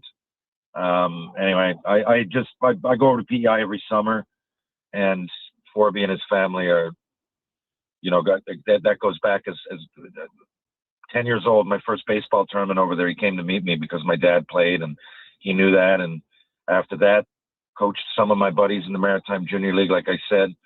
A very important sports figure in Atlantic Canada. Yeah, well, there you go. Well said. You're the team that drafted you, the Montreal Canadiens. I know you're following that series rather intently. What do you make of the Habs so far? Like, especially the last two games, they're getting outshot a lot. They are getting chances, but they're getting outshot heavily. And Lane Hudson, like I'll tell you, if Evan Bouchard made that turnover, all the national broadcasters would be freaking out on him. Lane Hudson turns it over and it's like, oh, that's an unfortunate turnover. It wasn't lost on me, the difference in how people viewed that giveaway by Lane Hudson compared to an Evan Bouchard one. First thing I thought of, the very first thing, and we haven't spoken for those listening before this. We didn't plan on saying that. First thing I thought of when he did it, And it's so funny because all that pressure on Montreal, and you always hear it from like Montreal or Toronto, and with Edmonton, it's I mean, you do hear it. I hear it when I'm on the show, but over this way, I'm just telling you like more people follow in the East, what will follow these particular teams. And when something like that happens, for some reason, there's way more leash. And I don't know, because on the year, if you just take that example, like Bouchard, 2 years in a row where he's like, I think he had the most points or close to 95 points or something. Hudson's really good, exceptional, one of the best, but he wasn't that good this year and he made that play. Now he's also a very humble guy. I loved his answer. I mean, he didn't lose them the game by one play, but nor does Bouchard is your point and my point. They're just giving it, and it must be, it must weigh on Hudson a little bit, but if I'm him, I can easily get over that. He's half the reason they're where they are. I would be really worried. You said the shots on net. I mean, it looks one game, like that game, I think they had 9 or 10 and they won and game 7. Okay. Once in a while that happens, but if the more it happens in the same playoff, it's not an anomaly anymore. It's pointing a magnifying glass at your goaltender saying, hey, you guys are overachieving here. Now, no one wants to believe that. I don't want to believe that. The Montreal Canadiens don't want to believe that, nor do I think they're out. The whole year, one of the keys to their identity is coming back. But I'm just saying the way they lost last night, even some of the comments, Martin St. Louis, who I think is awesome. I'm glad, like it's an example of somebody that got a chance in sports that, I mean, it's not hard to tell that he'd be a decent coach, but someone has to give you a chance. We were talking about that last week. But even there, he seemed a bit defeated. We're down, but we're not out. Yeah, but of course you're not out. It's only 2 games to 1. But it seemed that. They're speaking as if it's 3 games to 1. Sometimes it's subconscious. But, or we're trailing, but we're not dead, or whatever it was. We got to make those plays quicker, think faster. That's not really an answer to me. Think faster, like you should be thinking faster. Something in that system is not working. Carolina are absolutely bottling them up. It's like when New Jersey were doing it in the early 2000s or late 90s, I suppose. And I remember that because it was right when I came into pro hockey and everybody was doing it. But Jersey set the trend, but Carolina are faster. It's just they're so efficient at bottling it up. And Montreal, who we've seen, like the first period of the whole of this series was their best of the. It was either Montreal's best or Carolina's worst, but they seem to get 4 or 5 chances immediately. The more I look at that, I think maybe Carolina were a little too revved up and horny for the situation. Maybe they just needed to calm back a bit. But I'm just saying what everybody else sees, because in the 8-period sense, Montreal are really battling just to stay in the game. And I know there's some great chances, yes, and with any luck. If the stupid offsides nonsense rule wasn't there and it wasn't a millimeter offside 4 hours before the play happened, Montreal probably would have won that game. Well, they would have. But, I wouldn't be – there's something has to happen. And I don't know, quicker decisions isn't an answer to me. You got to – now, of course, the other side of that is that the coach isn't going to come out and say we're going to attack it different and here's the system we're going to play. It just seemed, though, like when I only saw Hudson and St. Louis' interview. That's all I saw, and they both looked – like I said, they were answering as if it was 3 games to 1. Yeah. Terry Ryan, Joyce, you move out to West Vegas and Colorado, and it's I know it's not officially over, but it's over. Teams don't come back 3-0 very often. Colorado right now, I know Makar was hurt for a few games, so was Stone. McKinnon gets hurt, but McKinnon got hurt after they blew the 3-0 lead. It wasn't like he got hurt and then they blew the 3-0 lead. Like, they come out great in the first period and then just completely did nothing after that. Like, it was wild to see. Yeah, and I mean, I'm trying to look at that and think, is that how important a healthy Makar is? Is it that? Because Vegas, you could make an argument all year that they underachieved. I think before any of this, and I'm not saying with hindsight that's 2020, I think something was amiss. Like, even at the end of the year going, geez, Vegas, are they really not that good? So that's part of it. They're all clicking and the way momentum goes. But Colorado, I'm surprised that it's 3-0 because I would have been moderately surprised whoever beat them. I just thought maybe, they're unstoppable. What's the word? I thought that they were the strong favorite. So clearly, even if they come back and win, they're not the strong favorite. And is it that, like you said, people are saying McKinnon's hurt. I don't know if he was. He was hurt when he got that shot near the end of the game and the most recent game. And the thing is, I like as a Canadian watching Nate McKinnon play and hit and power through the zone, and he does so much that's his when he's on and the way he approaches the game. It's mesmerizing. It's like watching McDavid's speed or Bure's agility. Like there's only so many players that you're watching them going in the game that's so robotic nowadays with systematically and everything. And you watch a guy, wow, is he good? But I tell you what's not good. What's not good is when you yell at your players and slam your stick. And I mean, it's peewee stuff, right? And it just doesn't look good. So especially when you're down 3-0. He must know the difference. I get it. Sometimes you're so frustrated, and you just got to think it out, though. It's tough. You got to breathe. You can always improve, and sometimes that improvement is not just in front of the net, one-timers and blocking shots and things like that and practicing. You can practice till you're black and blue, but that's something that has to be improved. You cannot, as captain, do that when all the people on TV, millions of people watching, everybody, all your fans, everybody is watching this game, and clearly players, you're almost yelling at them. I don't know. It's not a good look. Maybe I'm wrong. Maybe he was yelling at saying, hey boys, it's my fault. Everything's my fault. Didn't seem like that to me. It's just a bad, either way, you're captain. You don't let your feelings be shown so much. It's bad. I'd tell a midget B player the same thing. Don't come in and slam the gate. Don't yell at anybody, including the behind you, the coach or the players, or especially not when someone just made a bad play, because we all know what you're saying and it doesn't look good. Yeah, fair enough. Quick break. We'll come back. Dave McCarthy joins us. Gregor, Ryan, Connor Halley, Sports 1440, sports1440.ca, YouTube, Facebook, X, and Instagram. It's the Gregor Show presented by PlayAlberta.ca. With Play Alberta, backing the home team goes beyond the bets. That's because your picks have provincial impact. Play Alberta is the only app in the province that puts all revenue directly back into supporting programs and services that Albertans rely on every day. By investing in the General Revenue Fund, every play, bet, and buy made on Play Alberta helps make a difference across the province. Visit playalberta.ca/Gregor to learn more. That's playalberta.ca/Gregor. Must be 18 plus to play. If you gamble, use your game sense. What a performance by Action Electrical today. Their projects team kicked things off, designing and building with unmatched skill. Then the service team swoops in for those crucial repairs and maintenance. And don't forget the testing team, ensuring everything's safe and sound before the solar team scores with sustainable energy. A complete team effort.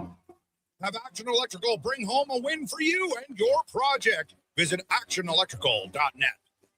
You've got a go-to coffee spot, a trusted barber, even a lucky game day jersey. But when it's about looking your absolute best, there's only one name you need. Mr. Dirk. Family run since 1939, we're experts in crafting impeccable tailor-made suits and offering a wide variety of everyday styles. Pair that with personalized one-on-one fittings and the convenience of on-site tailoring. Mr. Dirk elevates your style game. Visit our Edmonton store or explore MrDirk.com. Score big on style with Mr. Dirk. A huge thank you for making Sports 1440 the most listened to sports radio station in Edmonton. From Gregor to Carius to Low Tide, we've got in-depth analysis on all your favorite sports. We are Sports 1440. This summer, it's coming. An unstoppable force that will turn your home into the Sweatbox. Don't live in a summer blockbuster. Pro Solutions is your one-call-solves-it-all expert for AC repairs, tune-ups, and new installations. With fast appointments and flexible financing, we'll make sure your home story has a comfortable ending. AC season is coming soon, so book today. Lock in pre-season pricing today. Visit ProSolutionsInc.ca to schedule your service today. You don't just need property services, you need problems handled. HireGood provides cleanup, debris removal, site monitoring, and safety attendance across Edmonton. We reduce issues on your property, keep spaces safe, and take pressure off your team. We resolve real problems for businesses while creating real impact because our team is built on second chances and they show up every day ready to prove it. Visit hiregood.ca or call and mention Jason Gregor for a first-time discount. Hiregood. Stable jobs create stable lives. Don't let equipment failure stop you cold. At AWS Welding in Nisku, our factory-trained service techs are on hand for all welding equipment repairs. We're a fully warranted center for Miller, Lincoln, and ESAB. And we service all makes and models. Proper, regular service extends the life of your gear and keeps it running at peak capacity. Don't wait for a breakdown. Book your service appointment today at 780-979-0470. AWS Welding. We make it happen.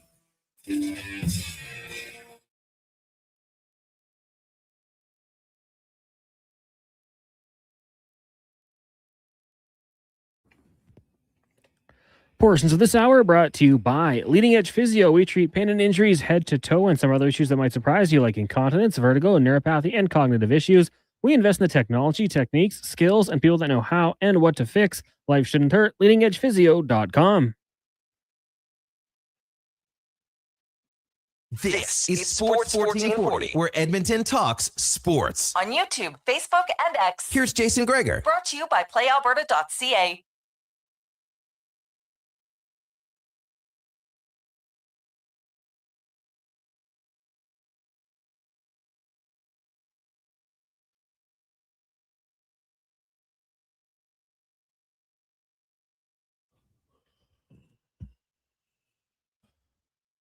Oh, little Motley Crue. Shout at the devil. That is oh man, that might be my favorite Motley Crue album. Pretty sure if I think back to all of the songs on there. Helter Skelter, Looks at Kill, Too Young to Fall in Love, Bastard. Well, yeah, I think I'm gonna have to go with that one. In the Beginning. Oh, that's another underrated song. I don't know. TR, were you into the Crew back in your day?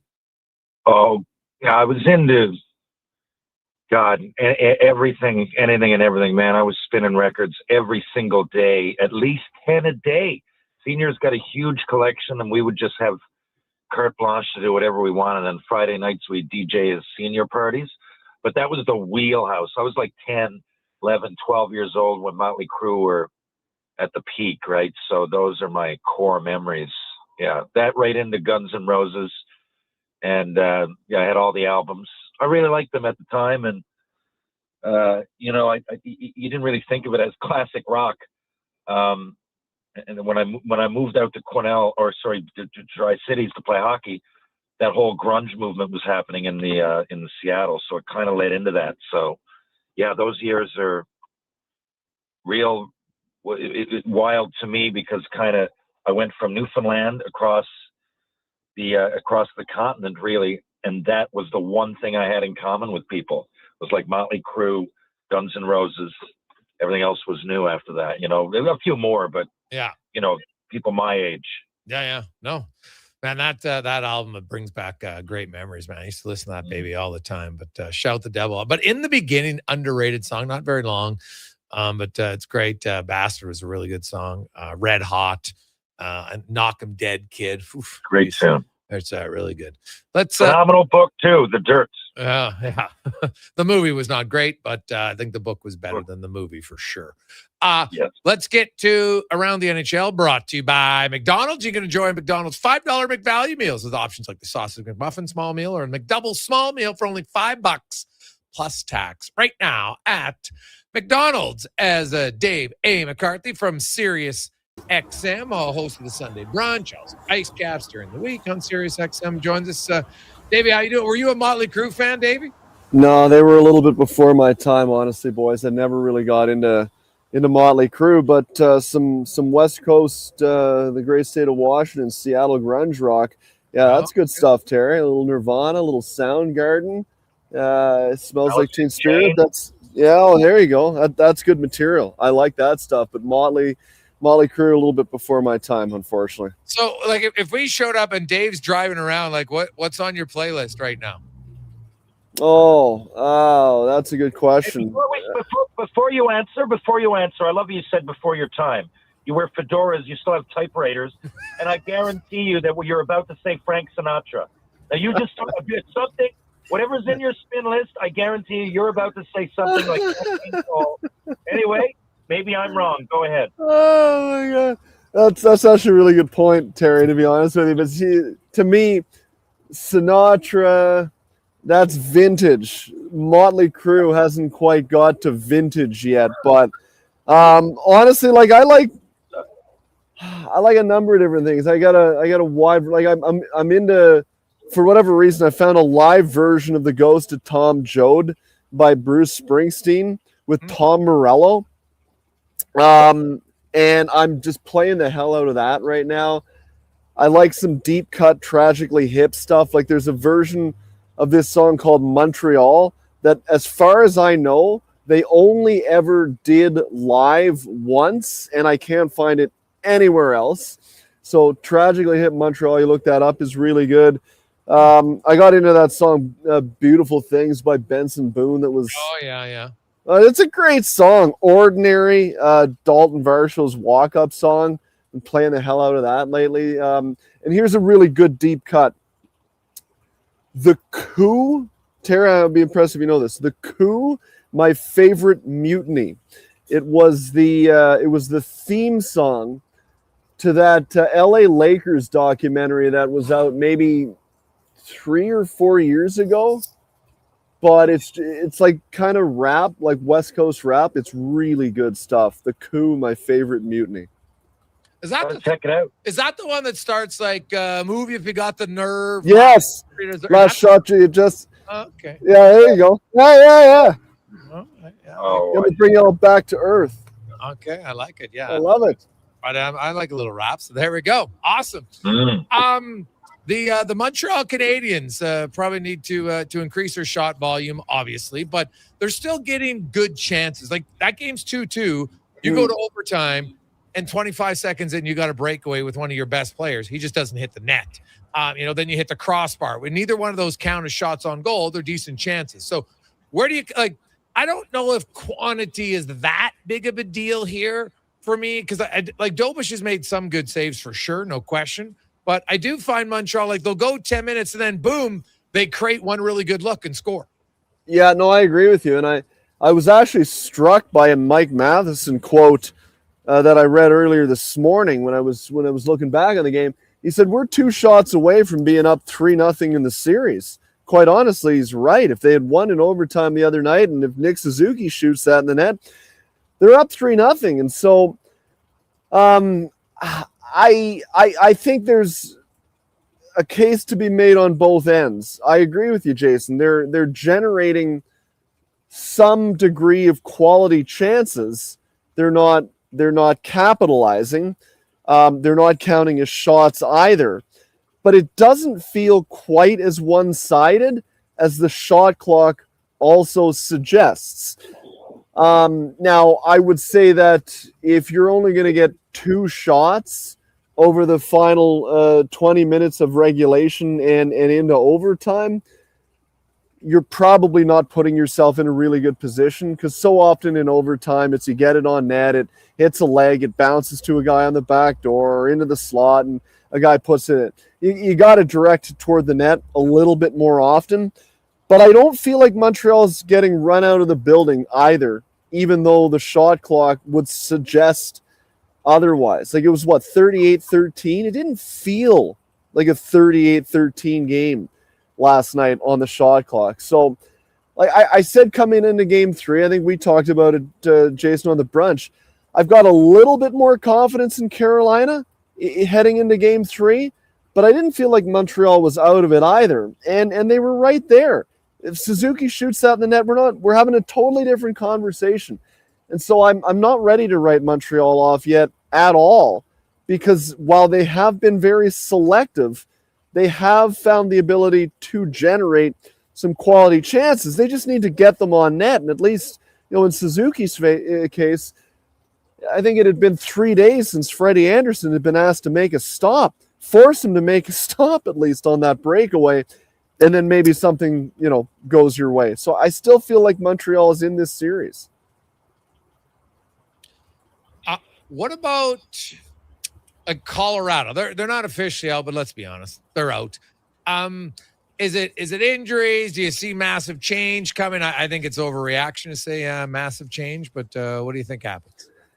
Yeah, I mean, it's the easy argument to make right away. Oh, well, you got to fire the coach because he's been there for 10 years and they've kind of choked, if you will, in the conference finals, and maybe it's time for a change. I think that's a little bit premature. I think you got to let the organization go through its audit once the season has come to an end, hear what the players have to say. Like, I'll be interested to hear how the players responded to the comment that Jared Bednar made the other night when he said that, it's up to Cale whether he plays or not. And, I thought you made a great point on my show the other day. I think you could easily take that the right way and say, just Cale's going to decide when he's ready. It's not that he's screwing off on us at all, but there's a lot of people who breathe with their jaws on the floor who might take that otherwise. And you probably shouldn't care what these people think, but it did generate, I think, some undue pressure on Makar to play. So I don't know. I look there. It might be a case of what Connor McDavid had to say in the first round, to paraphrase him, too hurt, maybe not too soon, but too hurt. When Makar is not himself, and he clearly is not, to the point where he had to miss 2 games. I thought he was just okay the other night. McKinnon's clearly battling something, and now it's even worse with that shot off the knee. Marty Necas hasn't made really an appearance. He made a good pass the other night to set up a goal, but outside of that, he has not commanded the play. So that's a huge problem. Their goaltending's been just okay, but quite honestly, I don't think they're expecting it to be really any better than just okay. I think they're looking for serviceable, and then to have the rest of their team dominate play, which they have not done. So I don't think you can really hang on the goaltending, because I don't think they're looking for Sergei Bobrovsky level goaltending in the playoffs. They're looking for serviceable. It's been serviceable-ish, but they haven't scored. And I think that might come down to injury to an extent. And I think you got to tip your hat to Vegas as well. They've done a really good job of making sure that Colorado can't use their speed through the neutral zone. And at the end of the day, Carter Hart is definitely out goaltended Scott Wedgwood to this point. TR? Davey, when I played in Fredericton, I remember the American Hockey League, people saying that we didn't have a big prospect pool. Now, meanwhile, we had Stefan Robidoux, Craig Conroy, Darcy Tucker, Craig Rive, there was players down there. Mm-hmm. Now, everybody says the Leafs prospects are poison, and now here they are in the semis. Is there reason to have, to me, you don't make that unless you have good prospects. Is there a chance that we have some budding overachievers down there? Yeah, I think it's possible. To an extent, they've been driven largely by more veteran players on that team right now. And while that's okay, it hasn't entirely been the young guys that have been delivering. Like Vinny Lettieri has been really good for this Marlies team. Logan Shaw has been really good. Now they're not guys that are probably going to be Leafs at any point, but what they are is they're really good AHL players. William Villeneuve is a guy that I don't think has gotten a long enough look. He's been really good. He got a very, if you will, a demi-tasse cup of coffee at the end of the season this year in Toronto. I don't know why they didn't call him up earlier. He's a guy that has shown an ability to move the puck at the AHL level. And what the Leafs need is guys that are capable of moving the puck. You're not asking him to be Cale Makar or Quinn Hughes, but could he be Mike Matheson, right? Mike Matheson moves the puck pretty well. He's carved out a really good role on this Montreal Canadiens blue line. He doesn't fly up and down the ice either, but he's just really efficient. Could William Villeneuve be that type of a guy? He's at the age now where I think he deserves a bit of a look. Like, he's 24 years of age, and you've invested a lot of time, energy, and resources into developing him to this point. So he's a guy that I would be interested in. Obviously, Easton Cowan, who had the winner the other night, he's going to be a good player, and he needs to be like an upper tier level player for the Leafs. Ryan Torberg, he's been effective as well. Also an interesting guy because he's coming to a point where contractually they're going to have to make a decision on where they're going to go with him moving forward, because he's no longer going to be waivers exempt, kind of like that Alex Steeves situation from last year at this time. Mm-hmm. But he's a guy that went through injuries a lot earlier in his career, which kind of set back his development. He had a really good year this year. Again, he's 24 years of age, and he got a cup of coffee at the NHL level. And I think he showed that he might be a guy that can be a bottom six type of player. And I think that's where the Leafs need to get back to, finding their bottom six players, boys, is internally. Stop going out and paying guys outside the organization 4 years and $2.5 million. Find right? Like, because I applaud the guy for getting that contract, but that's still a lot of money for the role you're asking him to play. Find guys who are able to play that role for $1 million that you've developed internally in your organization. So I guess to answer your question, Terry, there are no, to me, top six forwards outside of East Count, top pairing defenseman, but there might be a 3-4 defenseman in there. There might be some 6, 7, 8 forwards in there. Ben Danford's a guy that's gotten a look as well. He's really young, but he projects to be a Chris Tanev type. So yeah, there's some pieces there that I don't think it's all for naught, and I don't think the cupboard might not be as bare as some people are suggesting that it is.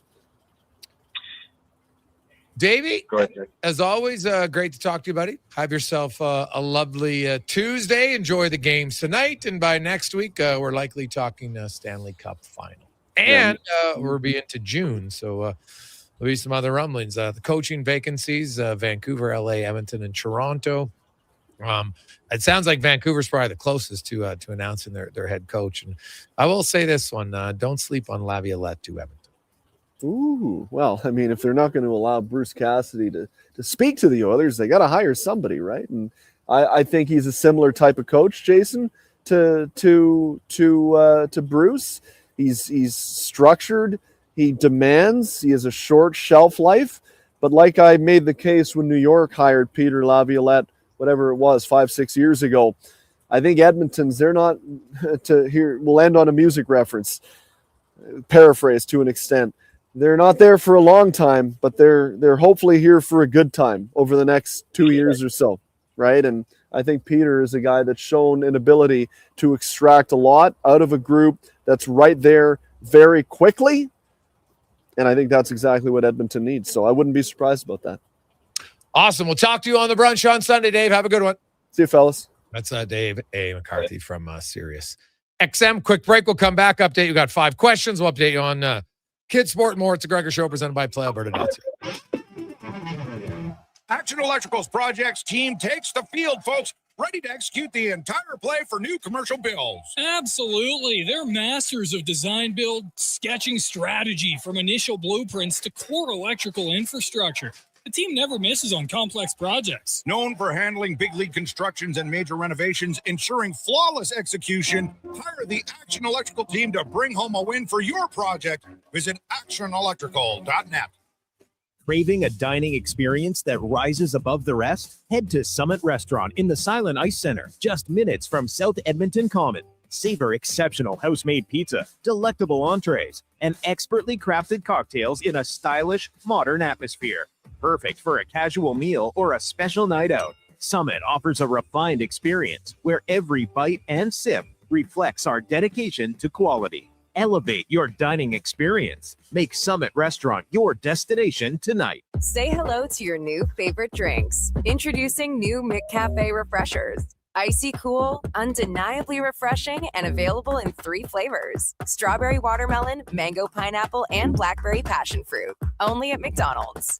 Looking for a solid 4x4 that checks all the boxes? The 2026 Jeep Compass is in stock now at St. Albert Dodge, and this is a great value, starting from just $36,900. It's a Jeep, so you've got 4x4 capability, plus features like an 8.4-inch touchscreen, Apple CarPlay, active lane management, a park view rear backup camera, and more. Over 30 in stock right now in just about every color you'd want. Head up the trail and see how easy it is to do business at St. Albert Dodge. At Hughes, it's all about getting in and out quick and clean. No cash, no problem. With Hughes' new tap and wash system, all you need is your debit or credit card to get your vehicle sparkling clean.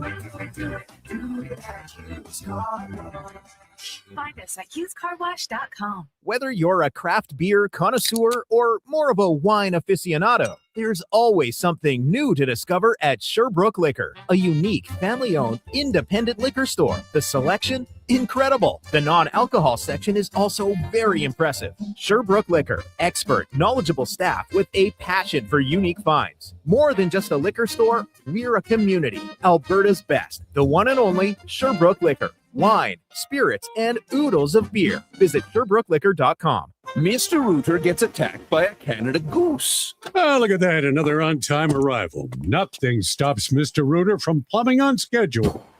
You gotta be kidding me. Hello, Mr. Goose. I'm Mr. Rooter.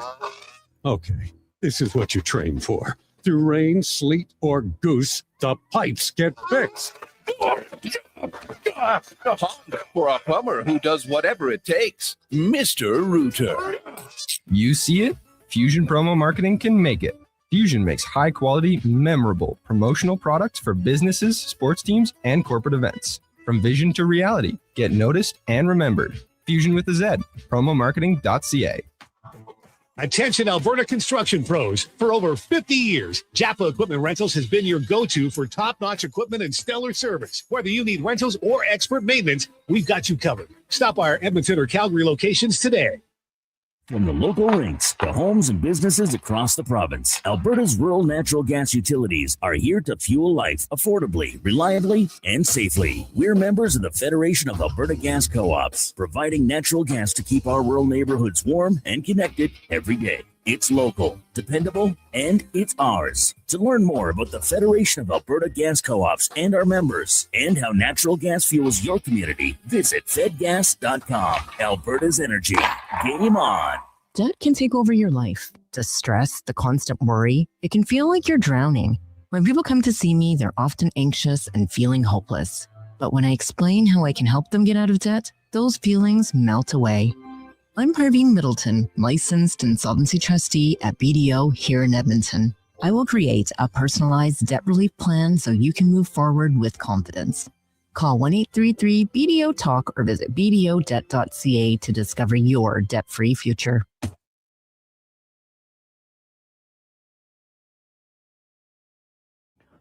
Portions of this hour brought to you by UL. Helping you finish your electrical project is their goal. From pot lights to electrical panels, the gear you need is at ul.ca or in person at one of their Edmonton area locations.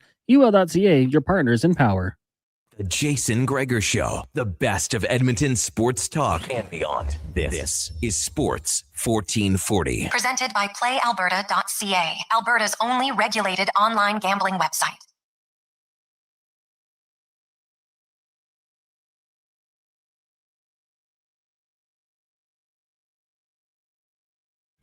Tuesday afternoon, Gregor Show presented by PlayAlberta.ca.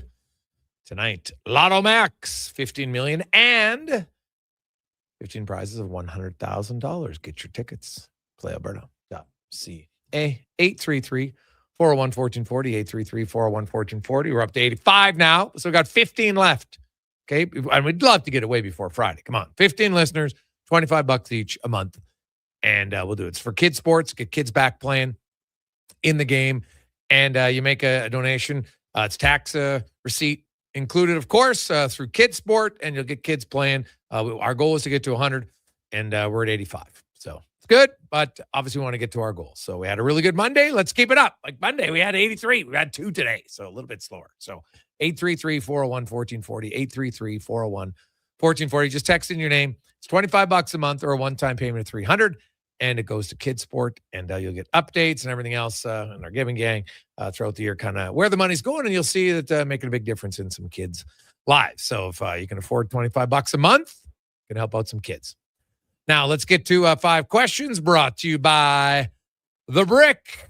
We're right now at The Brick, 33% off sofas, love seats, recliners, and sectionals.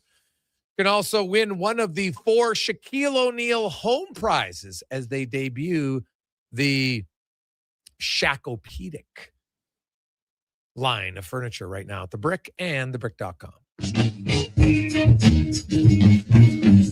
It's time for 5 questions on the Jason Gregor Show. All right, guys. Question number 1. If you're the Oilers management team, when is the absolute latest you would wait before hiring a new coach?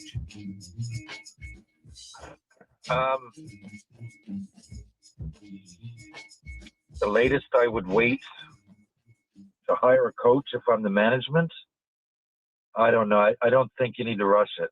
So I guess I'd just err on the side of letting the process play itself out. I mean, I don't know if you want a date. I would hope it wouldn't go any longer than the end of the season. You need to prepare. But, I wouldn't rush into it. Yeah, the absolute latest date. Ooh, man. I guess I'd wait to see if I could get an interview with Cassidy. But if I think Cassidy's my guaranteed 100% guy, I don't think there's one guy that's like, oh my God, it's so clearly obvious that he's infinitely better than Peter Laviolette or some of the other guys. I think they might like Cassidy, but I don't think it's like we can't talk to anybody else. But I would say probably June 25th. All right. Question number 2. Typo in this one. But who are your top 3 candidates for the Conn Smythe power rankings right now? Ooh, good question. Top 3, I would go, well, in no order, but the 3 guys, I would have Taylor Hall. I would have Mitch Marner and Pavel Dorofeev. I will insert Jobish into that group and remove Hall. All right. Question number 3, with the World Cup coming up, outside of men's hockey, let's say, who's your favorite international team sport to watch? Ooh, for myself, the ones I played, it would be, soccer and baseball. I enjoy watching them. And,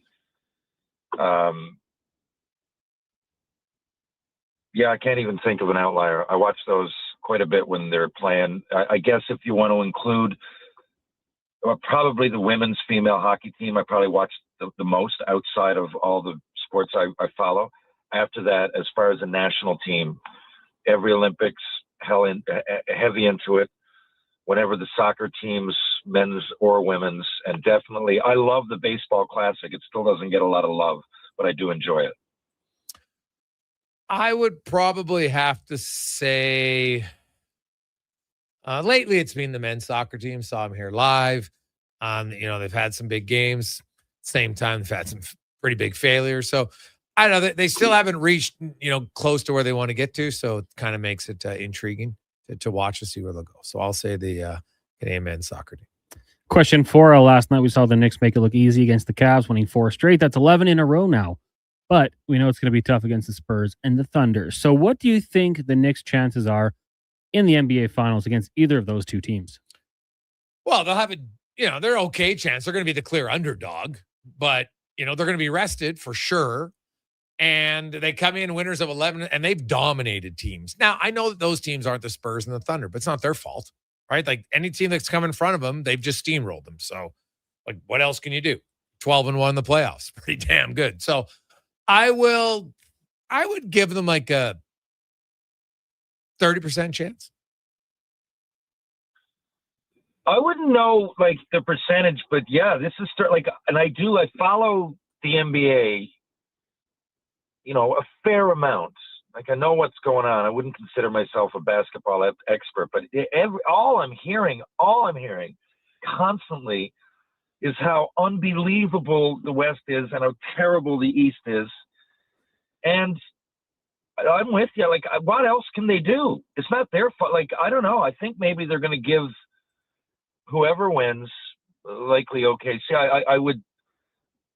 I would think, yes, that they're going to give them way more pushback than people think. I understand the West being favored, but all the talk to me is outlandish. Geez, the Knicks are destroying teams. They're not just going to come out of the East. They're going to come out with, a rubber stamp on it. I don't know. I'm with you. 30% at least. I would say, yeah, there you go, 30%. Final question for you guys today. It is World Redhead Day. So in honor of that, give me your top 3 redheads of all time. I would have to think about this one. I didn't get the questions. My top 3 redheads of all time. Oh, God. Jason, you go first. I'll have to think about it. Okay. I would probably go number 3. I'm going to go a young Lindsay Lohan. Then I am going to go Julianne Moore. And number 1 is my wife. There you go. Yeah, I'd really have to think about it. So you're saying sexy. Well, that's for me. He didn't say Oh, whoever. just top. I'll give you mine so you can think a little bit longer here. Like Connor's going to go the spicy tomato here for sure. Flying tomato. I had to leave him off. Shaun White. I included some friends, Cody and Jamie. You don't know if they're listening, but good buddies of mine, redheads. Got to give them a shout out here. Andrew Santino. I don't know if you have seen his work. Pretty funny comedian, actor, podcaster, does some good stuff. And then I'll go with Sophie Turner, aka Sansa Stark from Game of Thrones. Ooh. Now, I didn't like her in the beginning, but she grew on me in the later seasons. So I'll throw her in there as well. I'm sure I probably could come up with a better answer, but the top 3 people that I don't mind that are popping through my head that are redheads, Amy Adams, ticks all the boxes Jason was talking about. Then you got Conan O'Brien's a funny guy. Watched a lot of his shows over the years. Listened to his podcast. And I would say Ronald McDonald. There you go. I grew up with Ronald McDonald, spent a lot of time in McDonald's. He would have to be one of my favorites, whether I admitted it or not. All right, that's fair. We have a lot of votes in for Anne Margaret. I get it. Hey, all right, everybody's going to have their own. It's totally fine. Oh, yeah. I like it. Yeah, it's not a bad one. Not a bad one at all. So if you're going just straight sports athletes for redheads, cons, who would you go with? Bill Walton. Oh. The Red Rifle, Andy Dalton. And the guy who played for the Raptors, Matt Bonner. Those are my top 3 athlete redheads. I would go just because of his mustache, Lanny McDonald. Rafi Torres, because he was the Tasmanian devil at times on the ice, and is entertaining player to watch. Obviously, crossed line a few times in his career, but lots of other times was interesting. And it's hard to go against it. And I'll go just for pure entertainment, Shaun White. Was Roy Halladay, I guess you could, say redhead, right? That's a really good question. I would say so, yeah. I think so. He was on the fence. If he qualifies, there you go.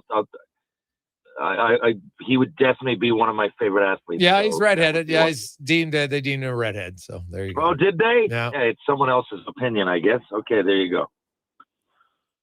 All right, not bad. TR, have yourself a good week. The Habs, what's this series going to be at? Do you think? Do they come back in this, or is this Carolina's to win now? I do. Well, you know what? I got no reason to say they won't. They've done it all year. I'm cheering for them. I'd like to be surrounded with positive vibes, and I'd like even though I'm biased, this is kind of 50-50, and I'd be silly not to go on the side that I'm rooting for because it changes everything up. So yes, Carolina have a great team. Montreal are also experts at bouncing back. They have been all year. It's part of their MO. So I'm going with the Habs. All right.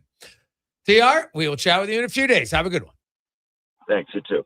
That's Terry Ryan joins us Tuesday, Thursday here on Sports. It's time for 5 questions Coming up, on the Jason Gregor Show. Strickland's going to join us because the rumor mill is starting to slowly churn a little bit. We'll get through all that. We got some stats of the day for you. Oh, a few doozies. Coming up after Connor Halley. And a sports 1440 update brought to you by Go Auto. Cars, trucks, you name it, they got it. Any color, any style. Over 15,000 to choose from. GoAuto.ca, your place to get a vehicle. The Sports 1440 update. Stanley Cup playoffs rolling on tonight. Golden Knights and Avs from Vegas. Puck drop just after 7. The Knights going to wrap this one up with a win at the World Championship across the pond. Canada victorious over Czechia 3-2. U.S. knocked off Austria 4-1. With that, the two nations will meet in the quarterfinal at the Memorial Cup. Chicoutimi taking on the Rangers. Puck drop just after 6. NBA playoffs tonight. Thunder and Spurs from OKC at 6:30. That series tied at 2 games apiece.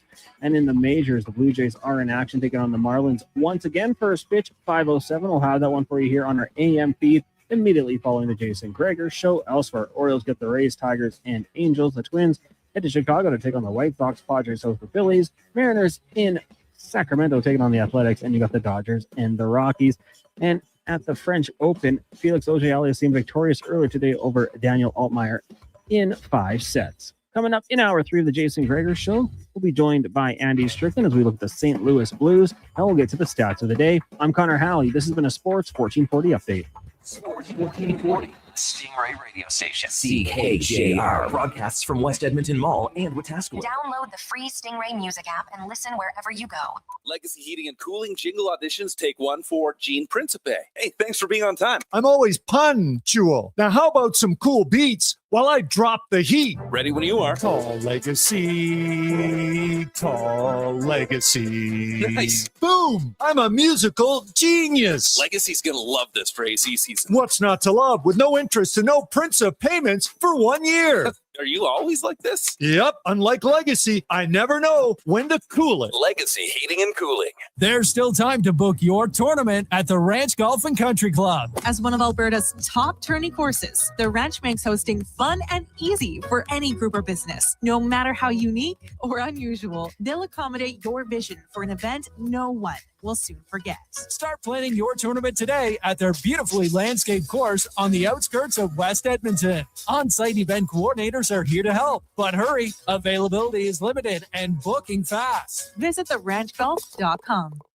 Well, get ready for a silly hockey fans. Your partner in power just skated onto the ice. EWEL.ca, the new e-commerce website for electrical wholesalers Edmonton, is ready for the power play 24/7, 365. UL skates to where the puck will be in 5 years. Now that's forward thinking. Killer selection, slamming products from the best brands, and legendary service. Don't sit on the bench. Get your account today at EWEL.ca and win that project. Plug into your partner in power. Get an EWEL.ca account today.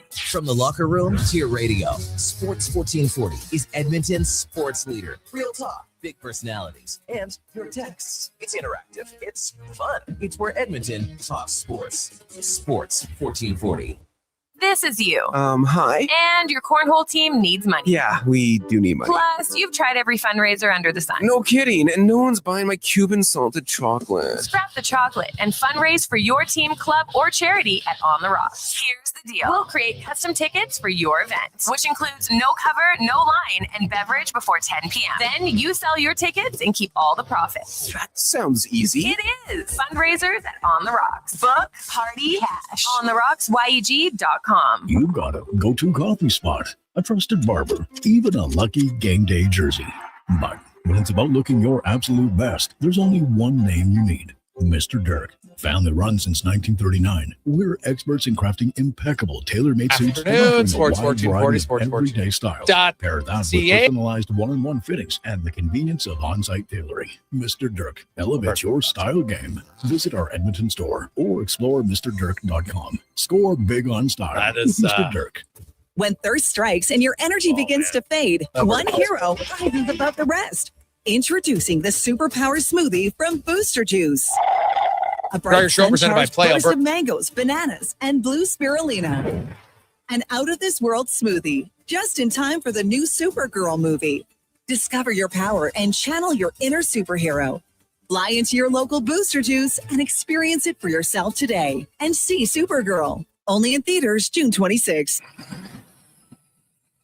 Bashaw Concrete Products. From concrete and septic tanks to blocks, precast water pads, Jersey barriers and aggregates.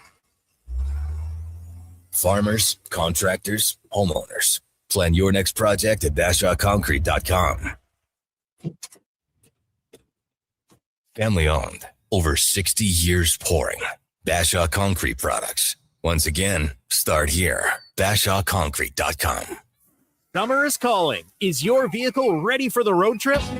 Get ready for the season at Nisku Ford with offers that turn up the heat. Right now, you choose how you save. Finance your new vehicle with rates as low as 0%. Or choose massive cash rebates as high as $12,500. Whether you're hauling the boat or packing up the family, we have the Ford you need for your summer adventures. Start your summer upgrade at niskuford.ca.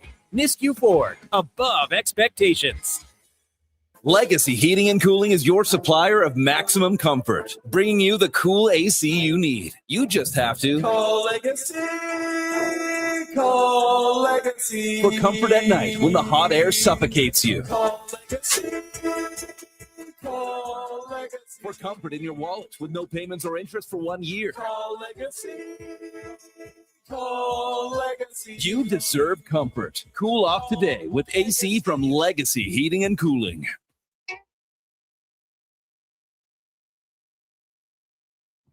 Portions of this hour brought to you by Papa John's. Get the Puck Drop Special at Papa John's. A large 2-topping pizza and 8-piece wings for only $28.99 with promo code PuckDrop at papajohns.ca or on the Papa John's app. The Jason Gregor Show. The best of Edmonton sports talk and beyond. This is Sports 1440. Presented by PlayAlberta.ca, Alberta's only regulated online gambling website.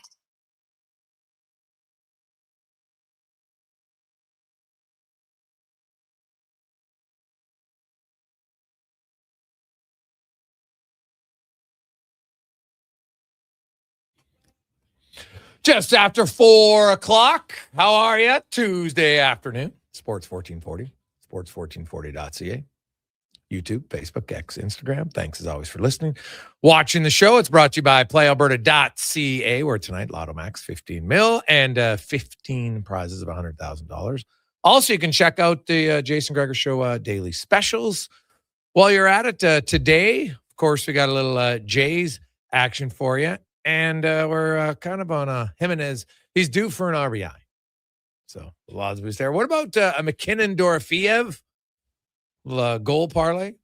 And if you're into the NBA, some OKC Shai Gilgeous-Alexander play. So, like the line was 29.5 for him. Right? It's a good under.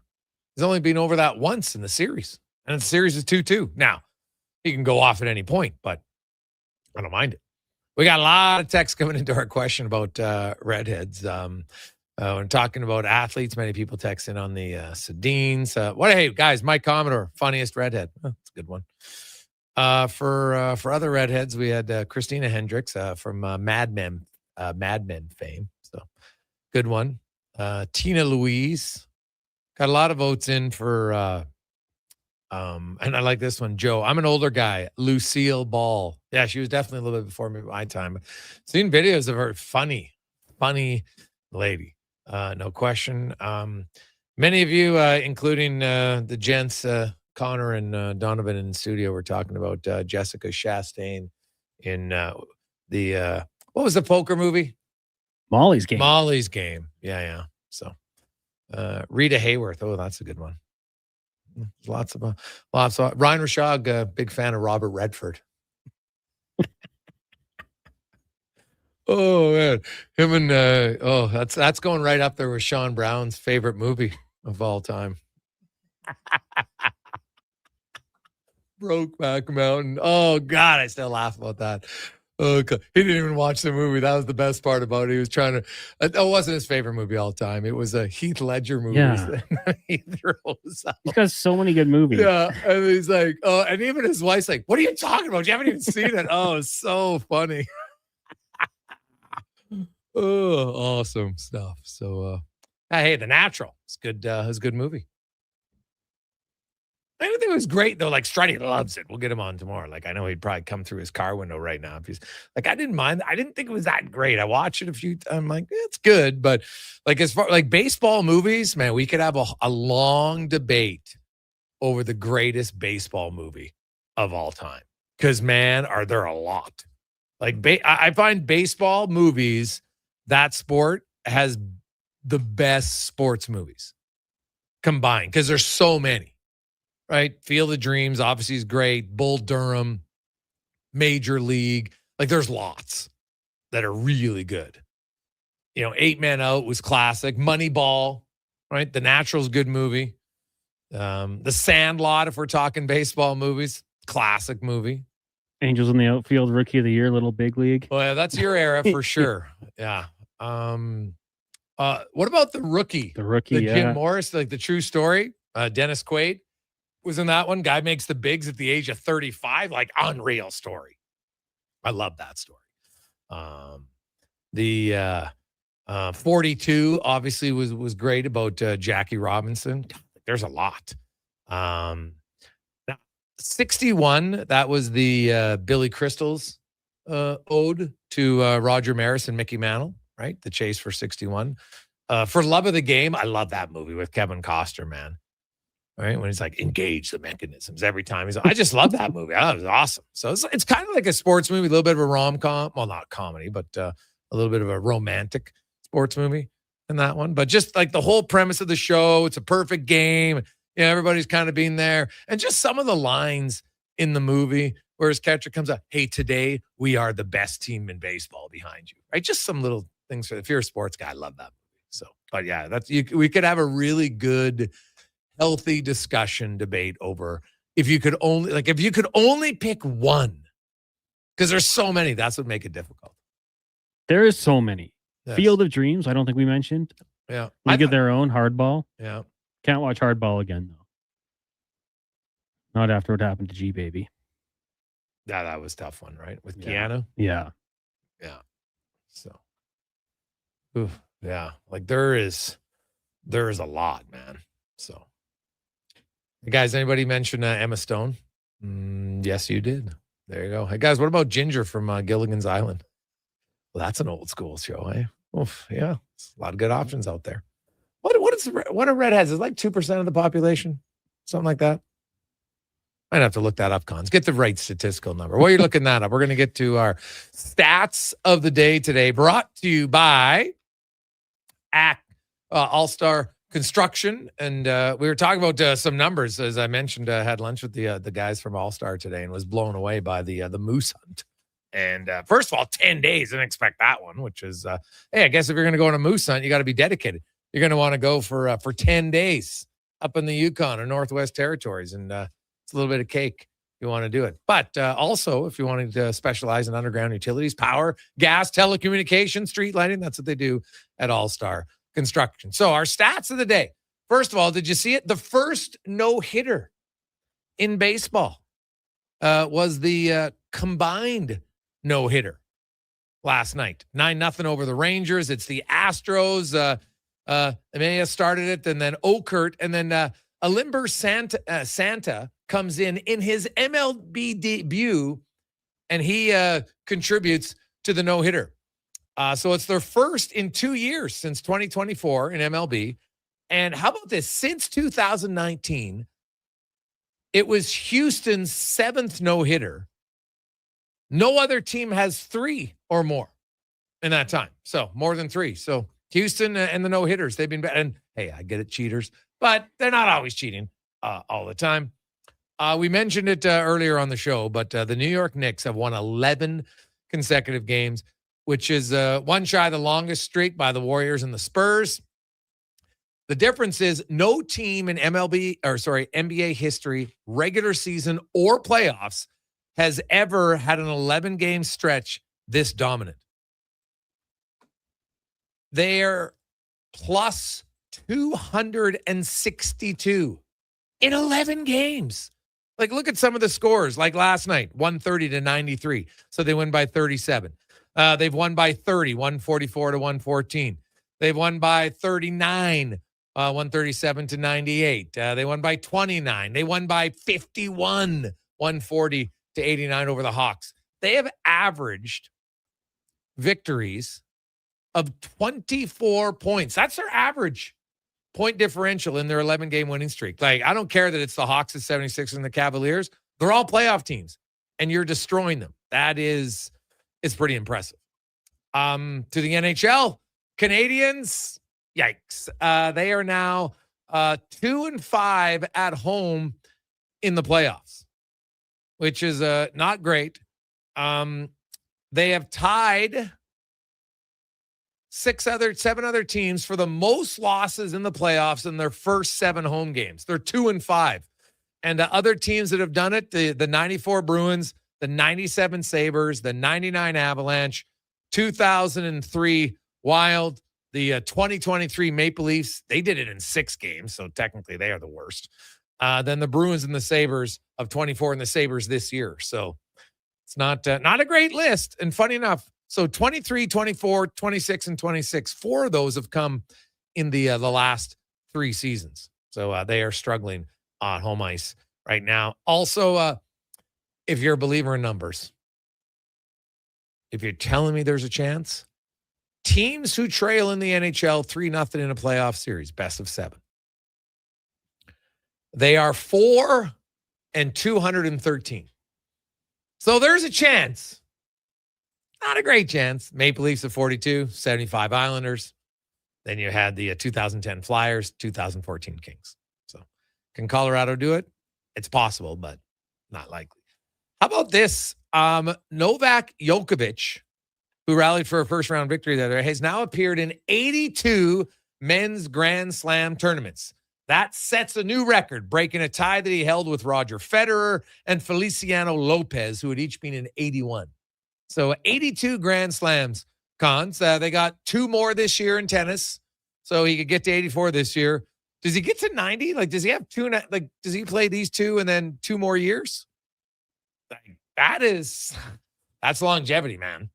That is longevity for Novak Djokovic. Over 2 decades of playing at Grand Slam tournaments. You got to be healthy enough. You got to qualify. Obviously, he's good enough, but that's pretty good. Now, if you like speed, you might want to check out the Diamondbacks' Corbin Carroll.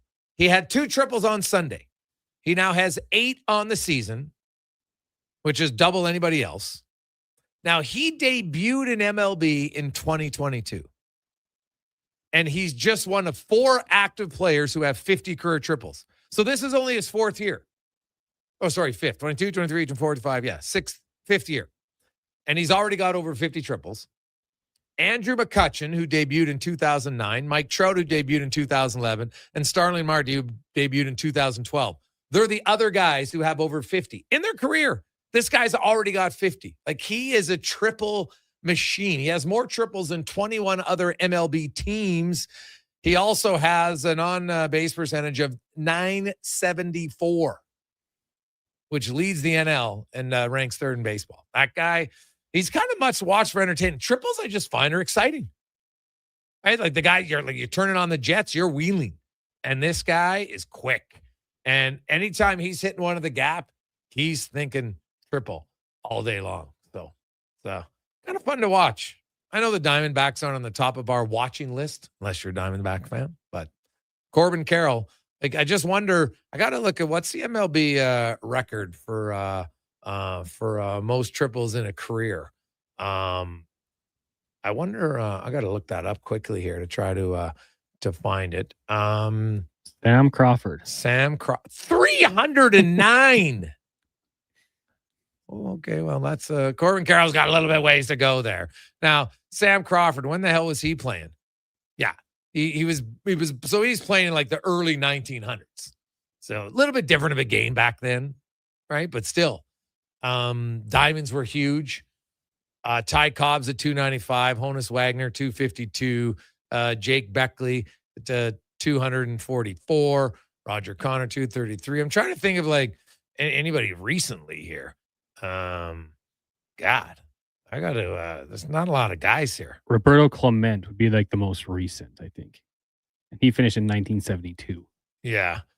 Stan Musial was a little bit before. Yeah, he was about a decade before him.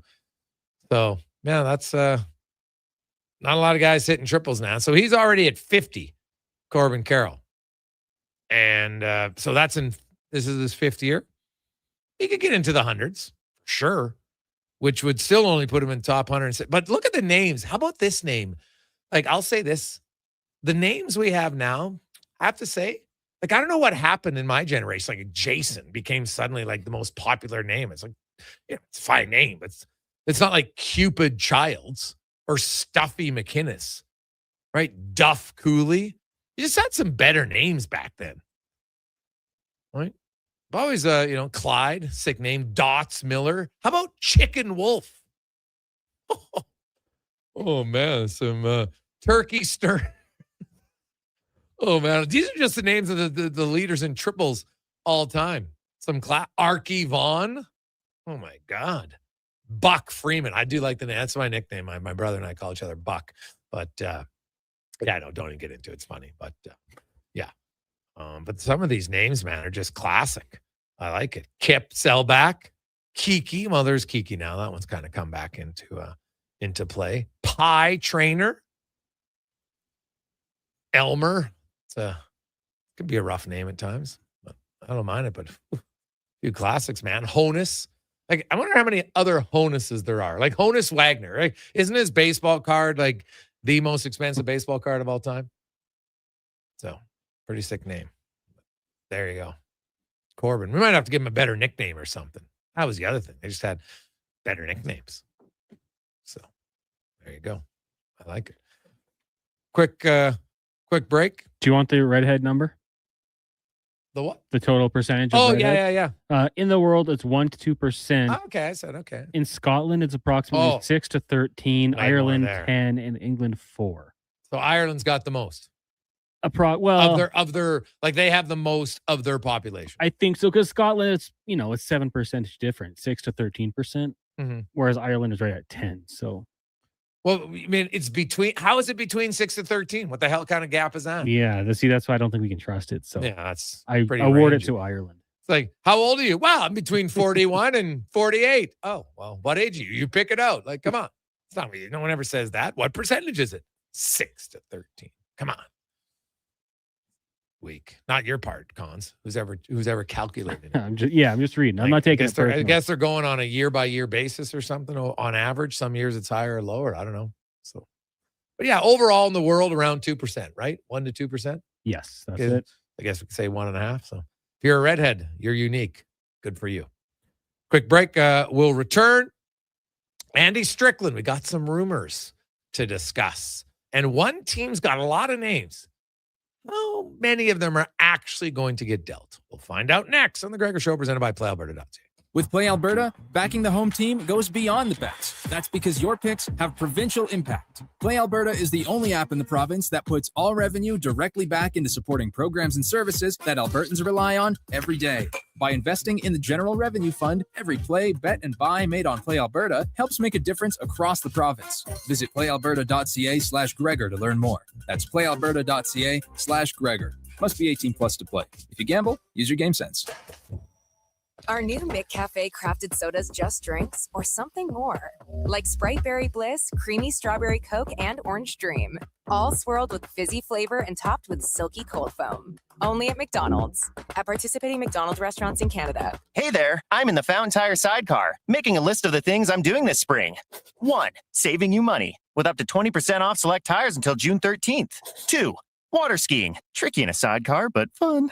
And 3, saving you more money with mail-in rebates of up to $100 off a set of 4 select tires and $50 off a $150 service with the purchase of 4 select tires. Oh, that's 4 things. Oh well, restrictions apply. Book online at fountaintire.com. Fountain Tire. We're on this road together, Canada. Hot coffee, hotter takes, and the sports stories that matter. Check out Kevin Carrius weekday mornings from 7 to 11 on Edmonton's sports leader, Sports 1440. Be part of the conversation. 833-401-1440. A lot of you love hockey season. But when it comes to construction season,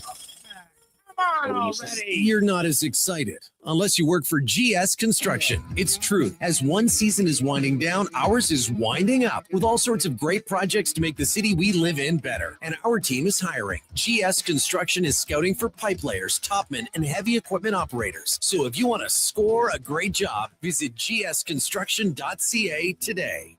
Come for Canada's largest trade shows, the biggest names in entertainment, exhilarating sporting events, and more. And stay for the experience at the Edmonton Expo Centre. Looking for the perfect place to host your next big event? From trade shows to galas, meetings, and concerts, the Edmonton Expo Centre has the space, event expertise, and service to make your next event unforgettable. With over 522,000 square feet of flexible event space, in-house catering, and operational expertise, they bring your biggest vision to life. Learn more at edmontonexpocentre.com today. Hear that? That's your entry calling. Go Auto is sending you to the biggest football event in the world, live in Vancouver, with tickets, flights, and a hotel stay for two. To enter the contest, just text GAME to 780-777-7777. That's GAME to 780 all sevens. Go Auto, get in the game. I'm Rick Showers from No Bull RV, and this is the time of the year most RV stores wish their lot was full.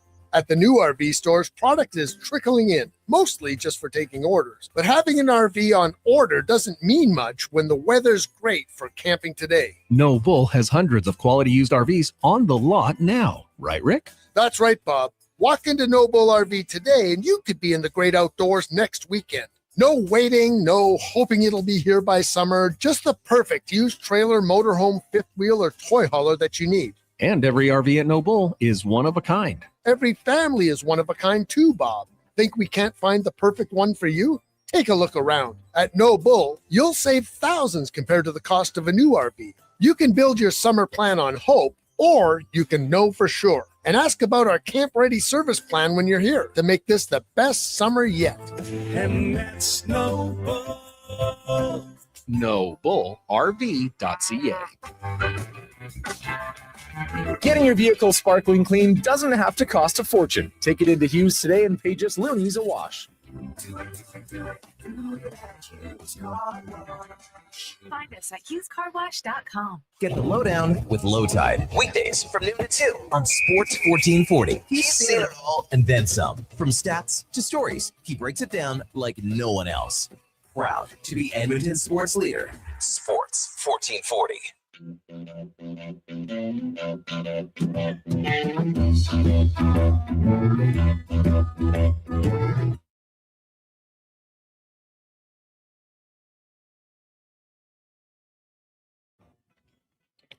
Portions of this hour brought to you by Japa Machinery. Rent it, run it, get it serviced. Japa Equipment Rentals has have you covered from their shop to your job site. Alberta's construction pros have counted on Japa for rentals and service since 1972. JapaMachinery.com.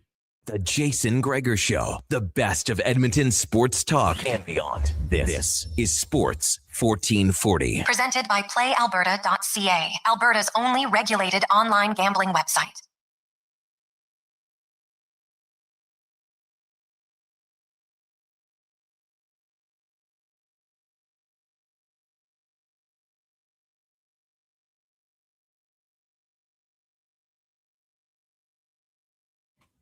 Rolling through Tuesday afternoon. How are you? Get to playalberta.ca. Lotto Max tonight.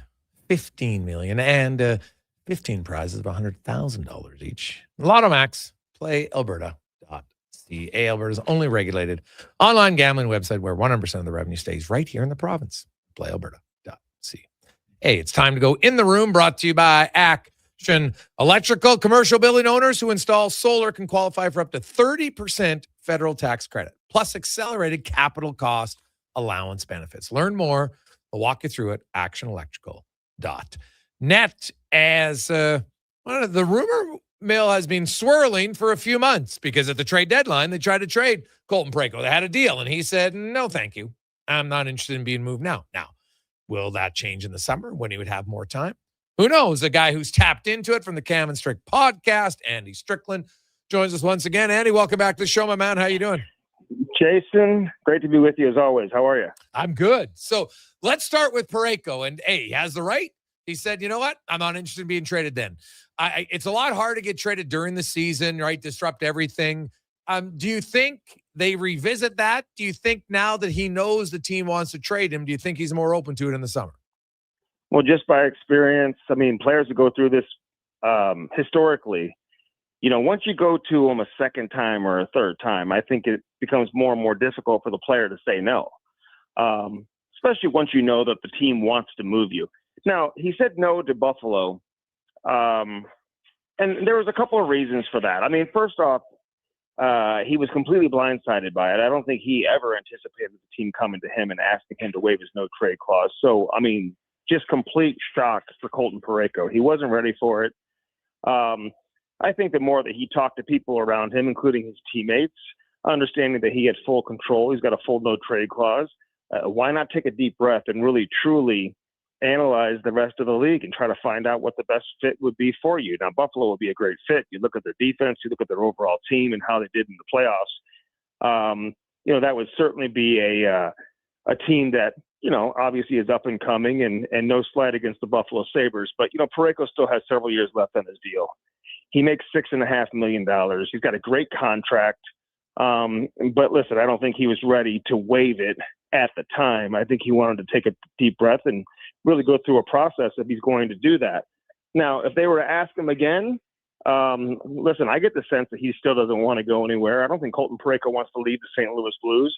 If you look at it, he's just maybe a game or two from passing Barrett Jackman for the most games ever by a Blues defenseman. And maybe 100 games, maybe 200 games away from, you know, passing Bernie Federko for the most games ever by a Blues player. So, I mean, this guy obviously has some things I think he would love to accomplish here in a Blues uniform. He truly loves it here. He's won a Stanley Cup here.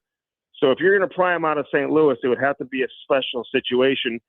And Edmonton could certainly be one of those, you know, when you consider the fact that he's from that area. But again, he loves St. Louis. And I will say this, guys, you know, you look at Edmonton and you look at star players, the idea of playing with Connor McDavid and Leon Draisaitl, you know, that would be enticing for any player, but it's not enticing if you have several years left in your deal and you have a sense that they're not going to be there a year or two down the road, because then you're in Edmonton and you're not playing with Connor McDavid. So, you know, I think his decision and what he does moving forward certainly could influence and impact how free agents view Edmonton moving forward as well. Yeah. You know, it is interesting. I fully believe that McDavid, you know, they'll play 2 years here in Edmonton. And you know what? If they decide after 2 years not to resign, then that's when you trade his rights. And I know a lot of people think, oh, you won't get much for him. I disagree, because the reason Vegas didn't have to give up much for Mitch Marner was because Alex Pietrangelo career was over and they had $8.8 million just sitting there that all of a sudden went to LTIR space. If you don't have that, you're going to have to remove some salary off your roster to make a new guy fit. That's just the reality of the salary cap, right? And I don't see McDavid agreeing to a trade to a team that isn't a contender, right? I think I'd be surprised by that. And most contenders are near the top of the salary cap scale. So I think they got 2 years and then they'll see how it goes from there. St. Louis has been, you know, obviously they try to trade Parayko. You know, Binnington's name's been out there. We know lots of teams are looking for goaltenders, and Binnington's proven he's a big game goaltender. Joel Hofer's younger. Their goaltending was really good coming out of the Olympic break. And so what do you make of Binnington? I know he doesn't want to play in Canada, so I'm not saying for Edmonton. I'm just saying overall. Do you think he gets moved with his final year of his deal? And listen, I think he would play in Canada. I think the one team that he would love to play for would be Toronto, just considering the fact that he's from there. But I don't know if the timing is right for him to go play for Toronto because, you know, I think most people would look at the Maple Leafs right now and say they're probably not a contending team for a Stanley Cup. And so therefore, you know, would it make sense for him to go play in Toronto now? Probably not. But listen, I don't get the sense that he wants to go anywhere. Now, it doesn't mean that he won't. How many contending teams truly need goaltending? I mean, listen, there are some. Edmonton obviously would certainly fall in that category, and there's other, teams as well. But look at how many teams that, aren't in the playoffs right now or didn't even make the playoffs that have, the world's best goaltenders. When you look at the Islanders with Sorokin and the Rangers with Shesterkin, and, you look at other elite goaltenders and you see Swayman with Boston losing in the first round. You see Vasilevsky, losing in the first round. So, even the teams that have, and there's only a handful of teams that truly what you're going to get year in and year out going into a regular season, that you can kind of have an idea of how your goaltending is going to perform. And the rest of the group is just kind of throw it up there and you hope guys get hot, as in the case of Scott Wedgwood in Colorado, who obviously has been a great story this year. So, so he's not just going to go anywhere, and he's got a limited no trade clause, but I think the organization, when you consider that he is an iconic figure here in St. Louis, is going to respect him as such. If I were him, I would stay patient. I'd be in no hurry to leave. I'd wait to see how things play out during the course of the season and see which teams truly are contenders and who would need a goaltender around the trade deadline and go finish the season and hope to have a good playoff run and then go take advantage of it in the summer. And in my conversations with Binnington, I don't think he's in a hurry to move. I don't think the situation with Joel Hofer scares him or he feels like he's not going to play. If he's here at minimum, this guy's going to play 1 out of every 3 games. And I think he has so much confidence in his own ability that he feels like he'll be able to play his way into playing more games than that. So that's kind of a wait and see situation with Jordan Binnington. But I wouldn't be surprised at all, Jason, to see him still here when training camp comes around and when the regular season starts. Plus, the Blues don't have a third goalie in the organization right now that they can turn to and bring up here right now as a backup. They've tried signing backups in the past in free agency, and it just really hasn't worked out. Guys like Thomas Greiss and some of those guys. So I know they know what they have and they like what they have. And Jordan Binnington, so close with the coaches. He's got a great relationship with Joel Hofer as well. So like I said, it wouldn't shock me if he was still here when the season rolls around. Okay. Andy Strickland joins us, Blues reporter, talking St. Louis Blues offseason, some trade rumors. Now, Thomas and Kyrou, I keep seeing their names come up, Andy. And when I look at St. Louis, I'm like, they went out and got younger in Broberg and Holloway a few summers ago, and that's obviously panned out well for them. Like, why do the Kyrou, why do these rumors keep coming up? Are they just bogus, or do you think there's something to them?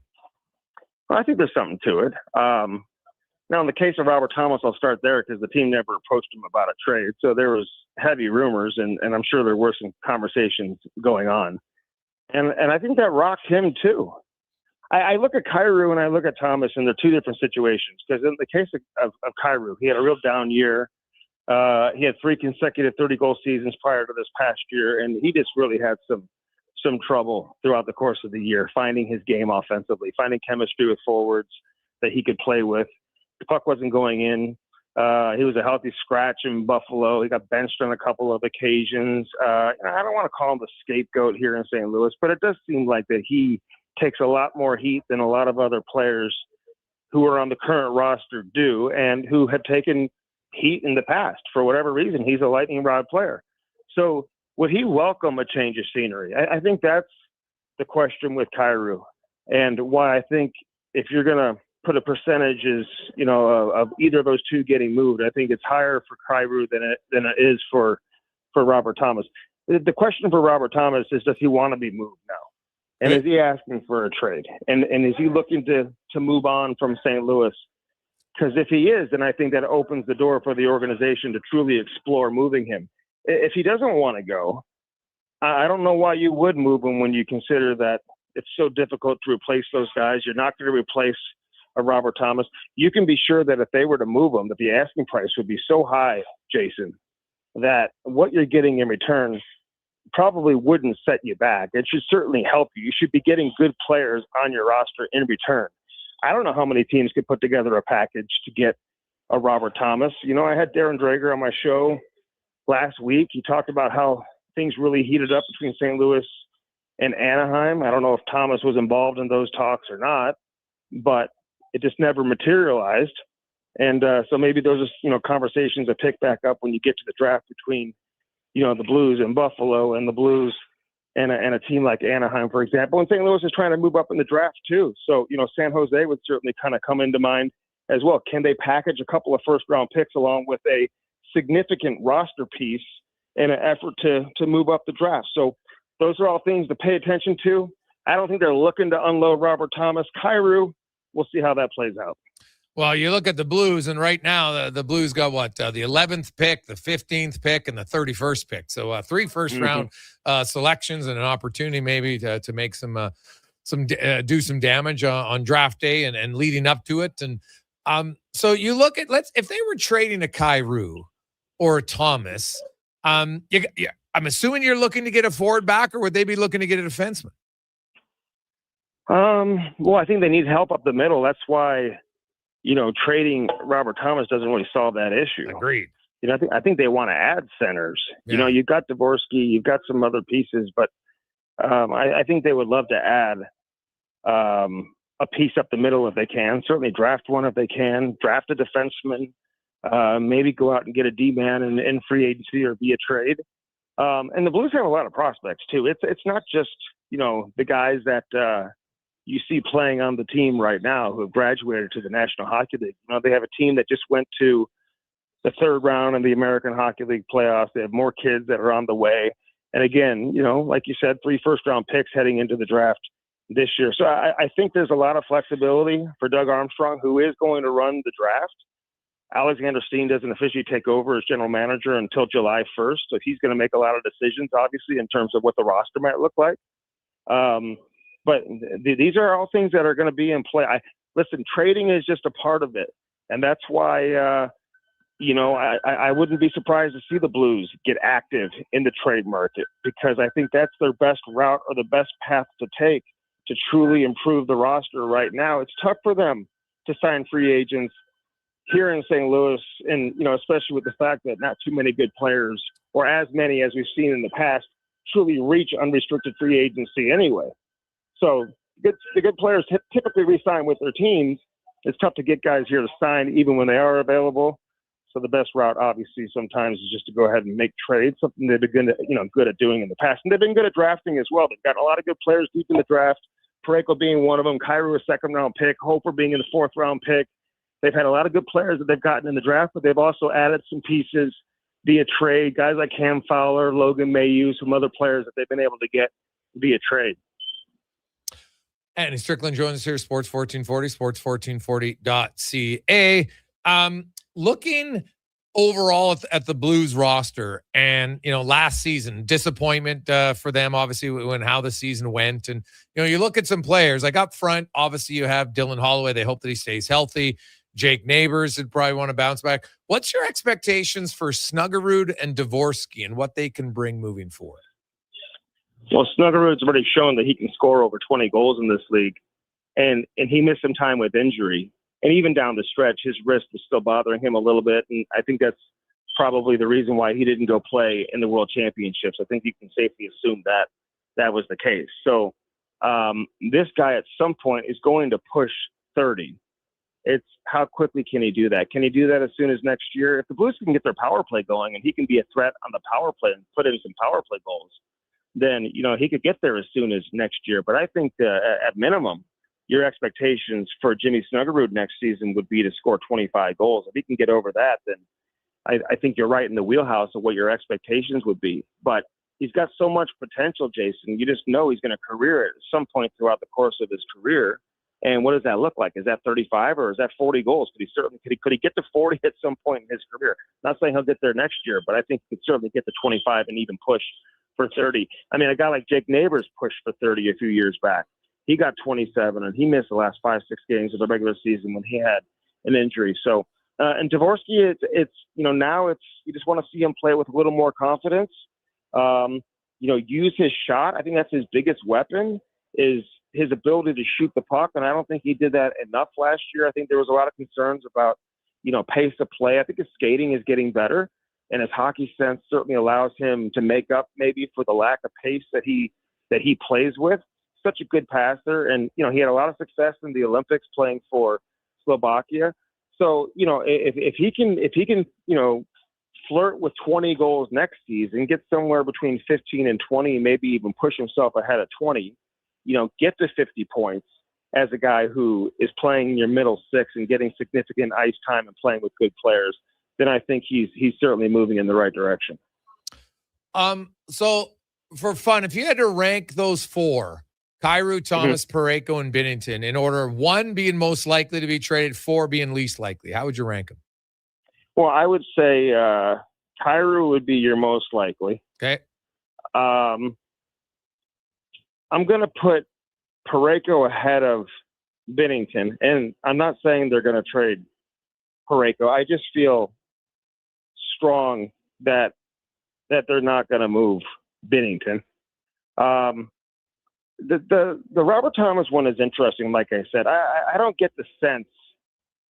I think that calmed down. He had such a good second half of the season, or post-Olympics. A year ago, prior to that, he led the NHL in scoring post-Four Nations. I don't know what it is. They take these breaks, and then he comes back and he just completely tears it up. And after Braden Shen got traded, he just looked to be so comfortable and just kind of took the team under his wing a little bit, and he just put the team on his back. He was unbelievable down the stretch for the Blues. So I would not move him. I can't get into the brain of what Alexander Steen is thinking.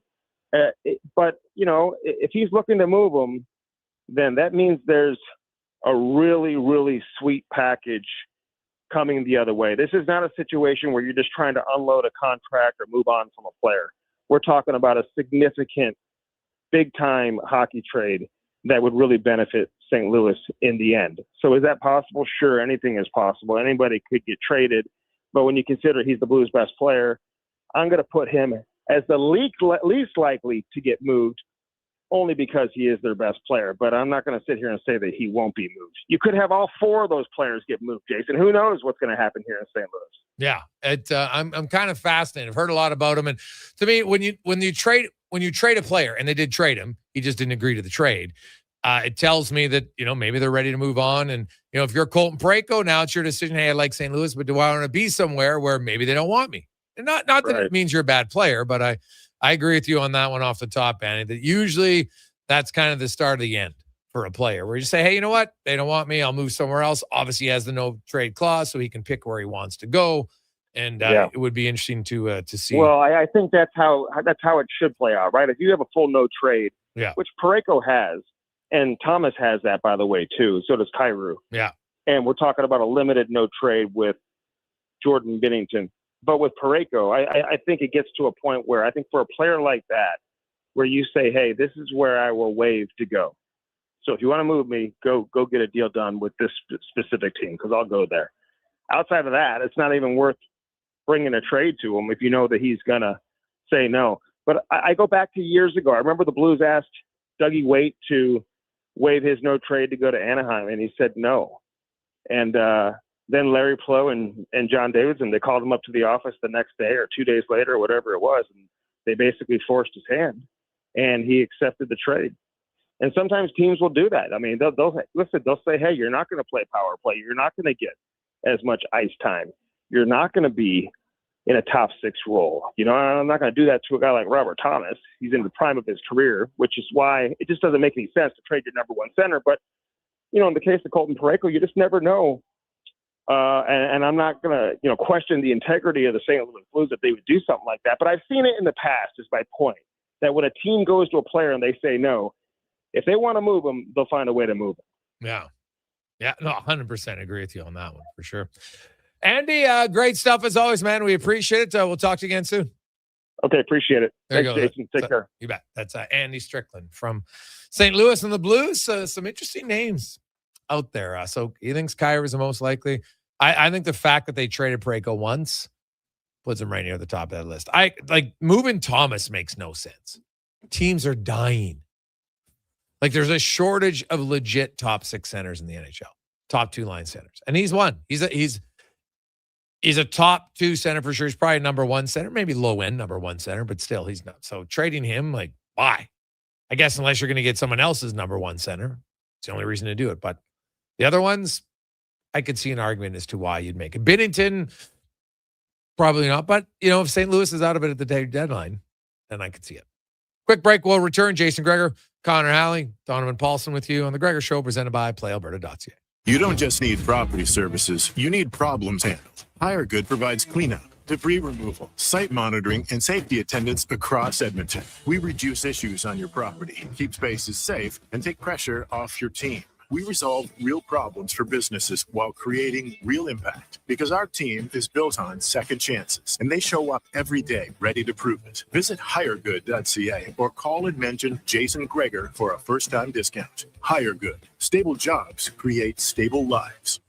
When thirst strikes and your energy begins to fade, one hero rises above the rest. Introducing the Superpower Smoothie from Booster Juice. A bright sun-charged burst of mangoes, bananas, and blue spirulina. An out-of-this-world smoothie, just in time for the new Supergirl movie. Discover your power and channel your inner superhero.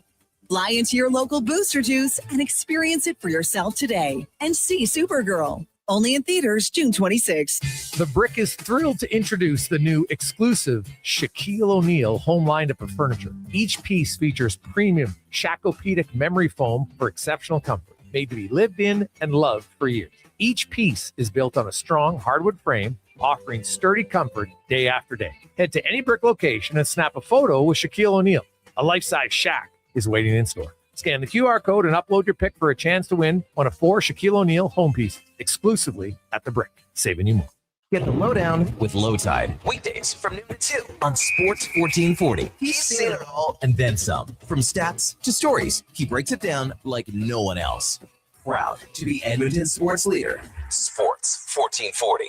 Hi, Mike here from Northgate Chevrolet Buick GMC. No one's ever accused car shopping to be fun. I mean, think about it. Awkward standoffs to get a price. Let me go talk to my manager. Dealers asking for your credit card, then melting your phone if you say no. See, not fun. At Northgate, I promise you a different experience. We make it fun. And you will like us, I promise. 0% financing, a great selection of new and pre-owned units. So for some fun, stop in today. 13215 97th Street or visit us online at northgategm.com. Time is Northgate country. Are you overwhelmed by debt and getting nonstop calls from creditors? It can feel like there's no escape. Debt doesn't have to be a life sentence. A single call can turn things around. My name is Parveen Middleton. I'm a licensed insolvency trustee. Time is ticking. Right Let's put in Edmonton. Sports 1440 debt free with a solution just for you. Let's put an end to those calls from creditors together. Call 1-833-BDO-TALK or visit bdodebt.ca to discover your debt-free future. Your next great family adventure is just a raffle ticket away. Enter the Alberta Foster and Kinship Association's Great Family Adventure Raffle for your chance to win incredible prizes, including the first prize, a Sea-Doo pontoon cruise boat worth over $70,000. Every ticket sold helps provide vital resources to the everyday heroes raising children through some of life's hardest circumstances. Buy your tickets before the live draw on June 5th. Get yours at rafflebox.ca/raffle/the Great Family Adventure Raffle. License number 766115. Open to Alberta residents 18+ only. Well, get ready for a silly hockey fans. Your partner in power just skated onto the ice. EWEL.ca, the new e-commerce website for electrical wholesalers Edmonton, is ready for the power play 24/7, 365. UL skates to where the puck will be in 5 years. Now that's forward thinking. Killer selection, slamming products from the best brands, and legendary service. Don't sit on the bench. Get your account today at EWEL.ca and win that project. Plug into your partner in power. Get an EWEL.ca account today.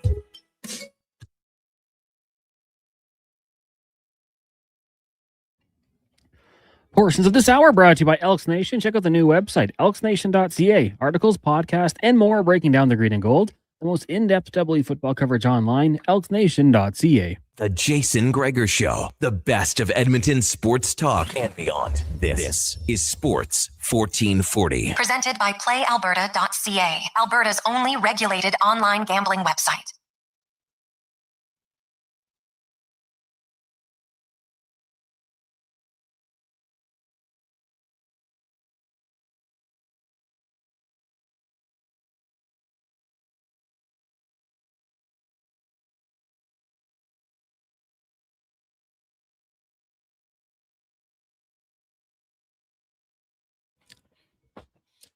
$450 on a Tuesday afternoon. Of course, Canada, if you missed it.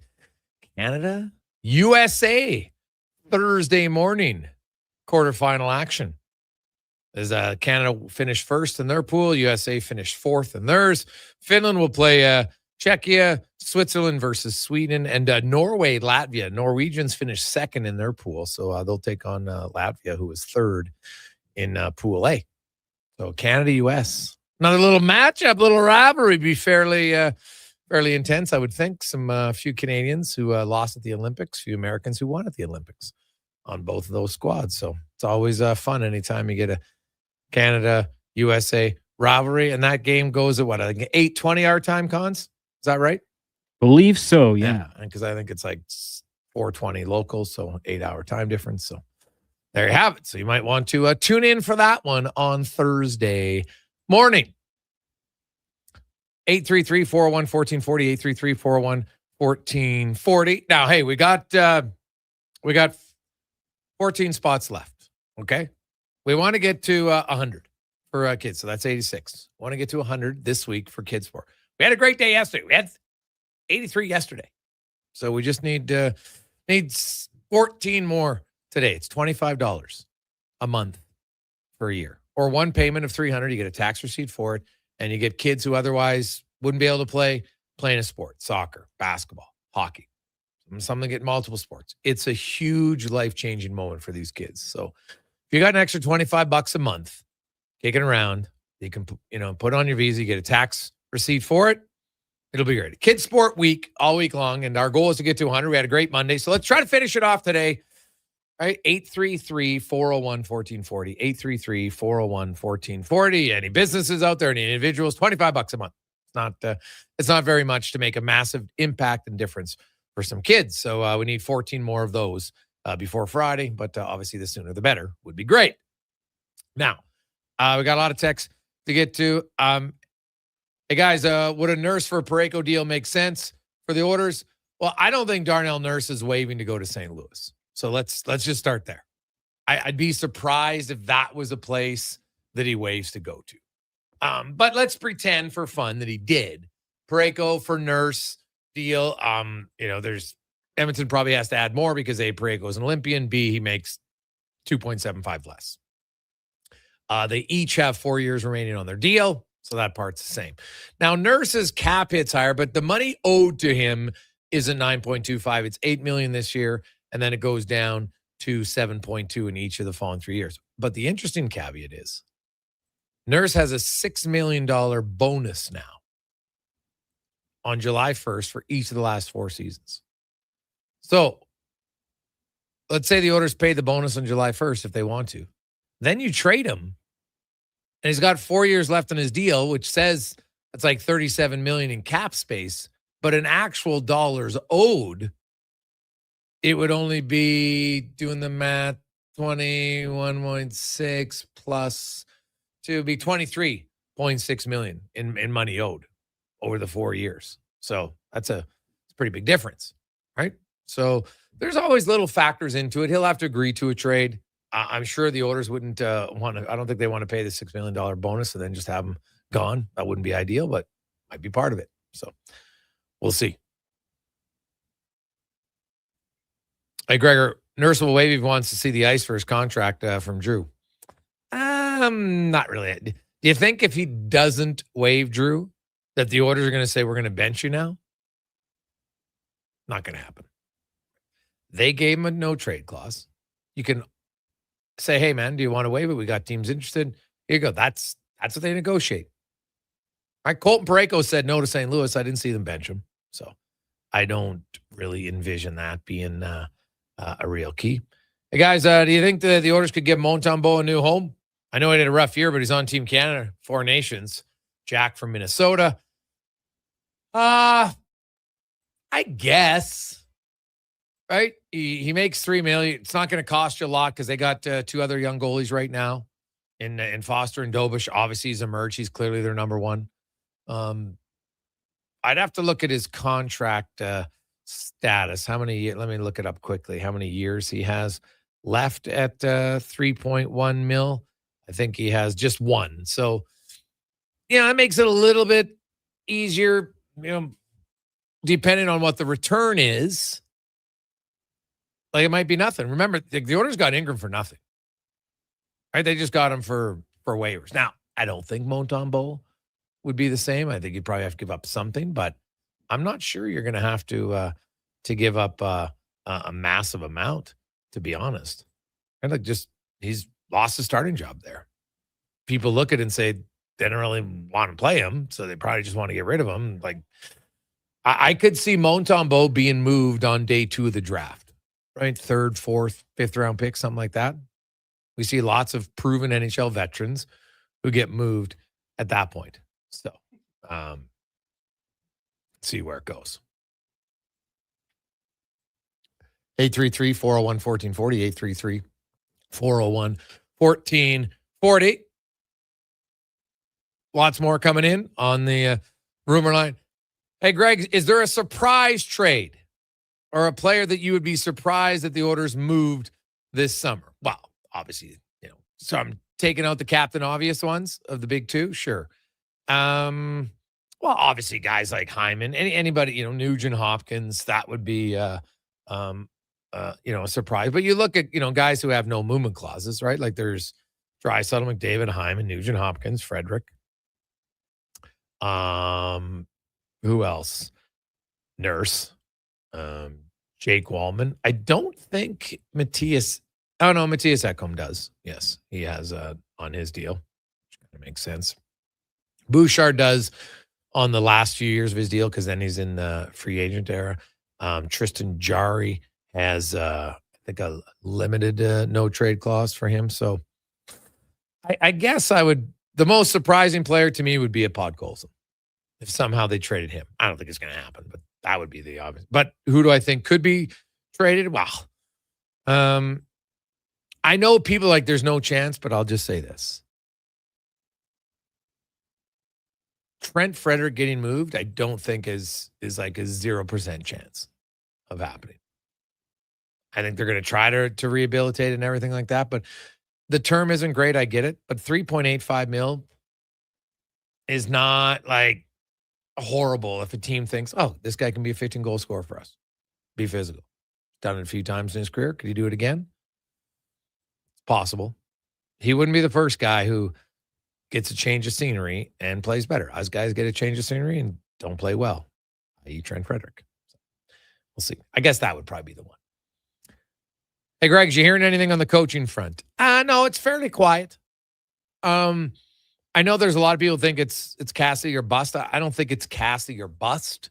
I think Peter Laviolette would get some strong consideration for the coaching job for the Oilers. I know that they're not in any massive rush here. There has been interviews. I'm pretty confident that and certain that Laviolette's being interviewed by the Edmonton Oilers, and that'll just come down to, like if Vegas wins and now they sweep, let's say they win tonight and they sweep, and you could have a week off. Would they say, okay, we got a week off, we'll do it? I don't know if they're going to change their stance based on their history. They probably wouldn't, but you never know.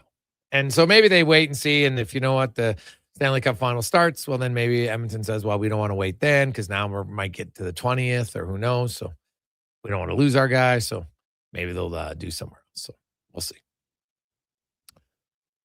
Let's get to the Con Man Sports 1440 update brought to you by Northgate Chevrolet Buick GMC. On 97th Street. Stop in. They got the new Autoplex. Looking for vehicles? How about right now? The wait is over. 0% financing on heavy-duty trucks. They also have 0% finance on all half-tons right now at northgategm.com.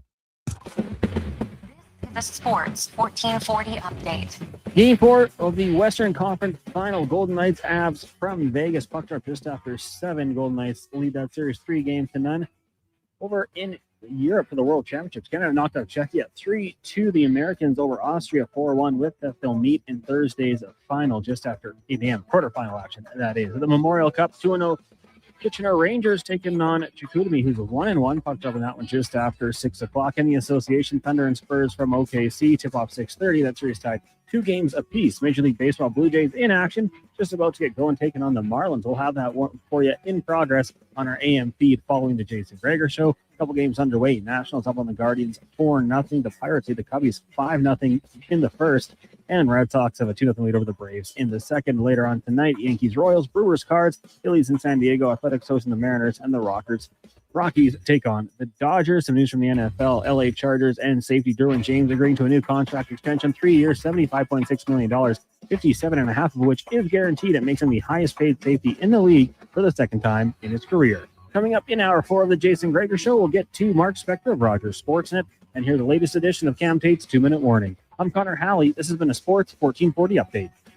Sports 1440 in West Edmonton Mall and Wetaskiwin. CKJR is a Stingray radio station. Download the free Radio Player app and listen wherever you go. Say hello to your new favorite drinks. Introducing new McCafe Refreshers. Icy cool, undeniably refreshing, and available in 3 flavors. Strawberry watermelon, mango pineapple, and blackberry passion fruit. Only at McDonald's. Silent Ice Sports and Entertainment is an innovative market leader across Western Canada. Properties include the Spruce Grove Saints, the Junior Prospects Hockey League, Silent Rides Charter Company, the Hockey Super League, and the newly launched Female Super League. Silent Ice also owns the Western Hockey League Seattle Thunderbirds and operates the Morinville AAA Arena. The Silent Ice Center, a new state-of-the-art entertainment facility in Nisku, features 2 sheets of ice, a 1,600-seat arena, as well as Summit Restaurant. Learn more at silentice.com. Hey, sports fans, we've got a clear choice for you. At Crystal Glass, we provide customers with the perfect glass for any job. From home to auto and even commercial, installation or repairs, we're your team. Call 310 Glass or visit crystalglass.ca. Crystal Glass.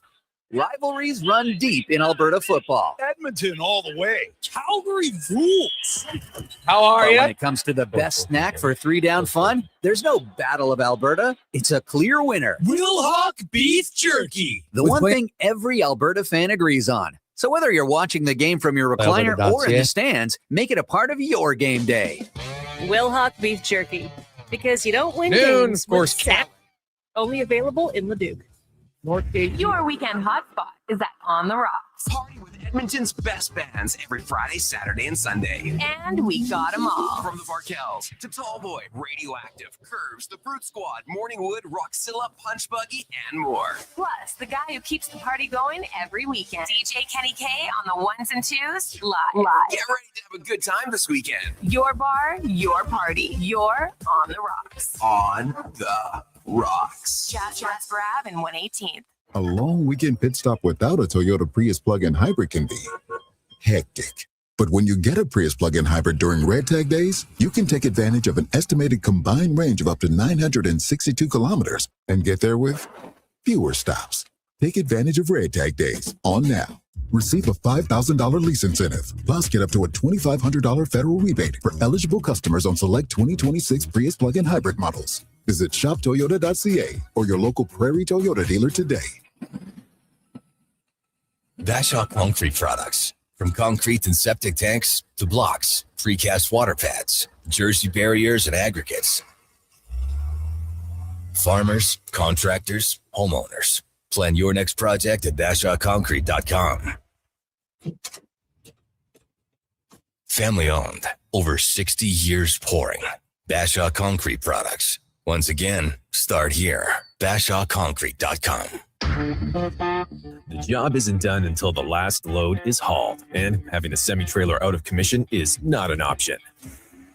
Whether replacing or adding to your convoy, Edmonton Trailer has a huge inventory of new and used semi-trailers, trusted by the gravel, logging, oil field, fluids, and freight industries. Find a trailer right for you online or at one of their 3 locations. For sales, service, parts, rental, and finance, when you're in it for the long haul, Edmonton Trailer.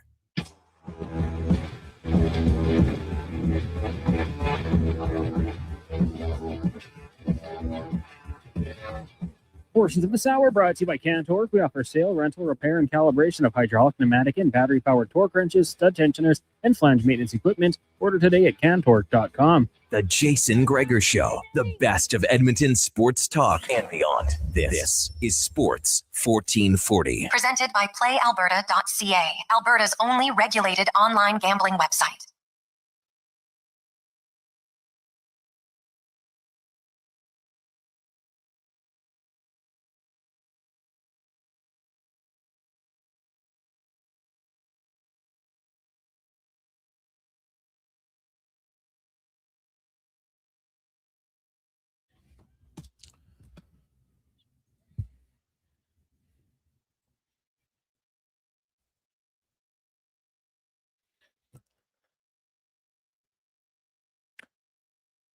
Just after 5 o'clock, a lovely Tuesday afternoon. You made it through another day. Of course, maybe you're making your way home.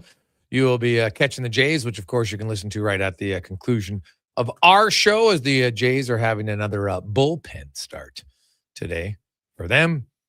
You have NHL action starting in about an hour and 10 minutes. The Colorado Avalanche are in must-win situation for the rest of this series. Got to win 4 straight, become only the 5th team in NHL history to do that. We'll see if they can do it. Odds are pretty low that they will. Check it out at playalberta.ca. What it would be now to pick the Avs. Well, yeah, you're getting they're a big long shot right now. So put a few shekels down. You never know. If you dream big, dream big.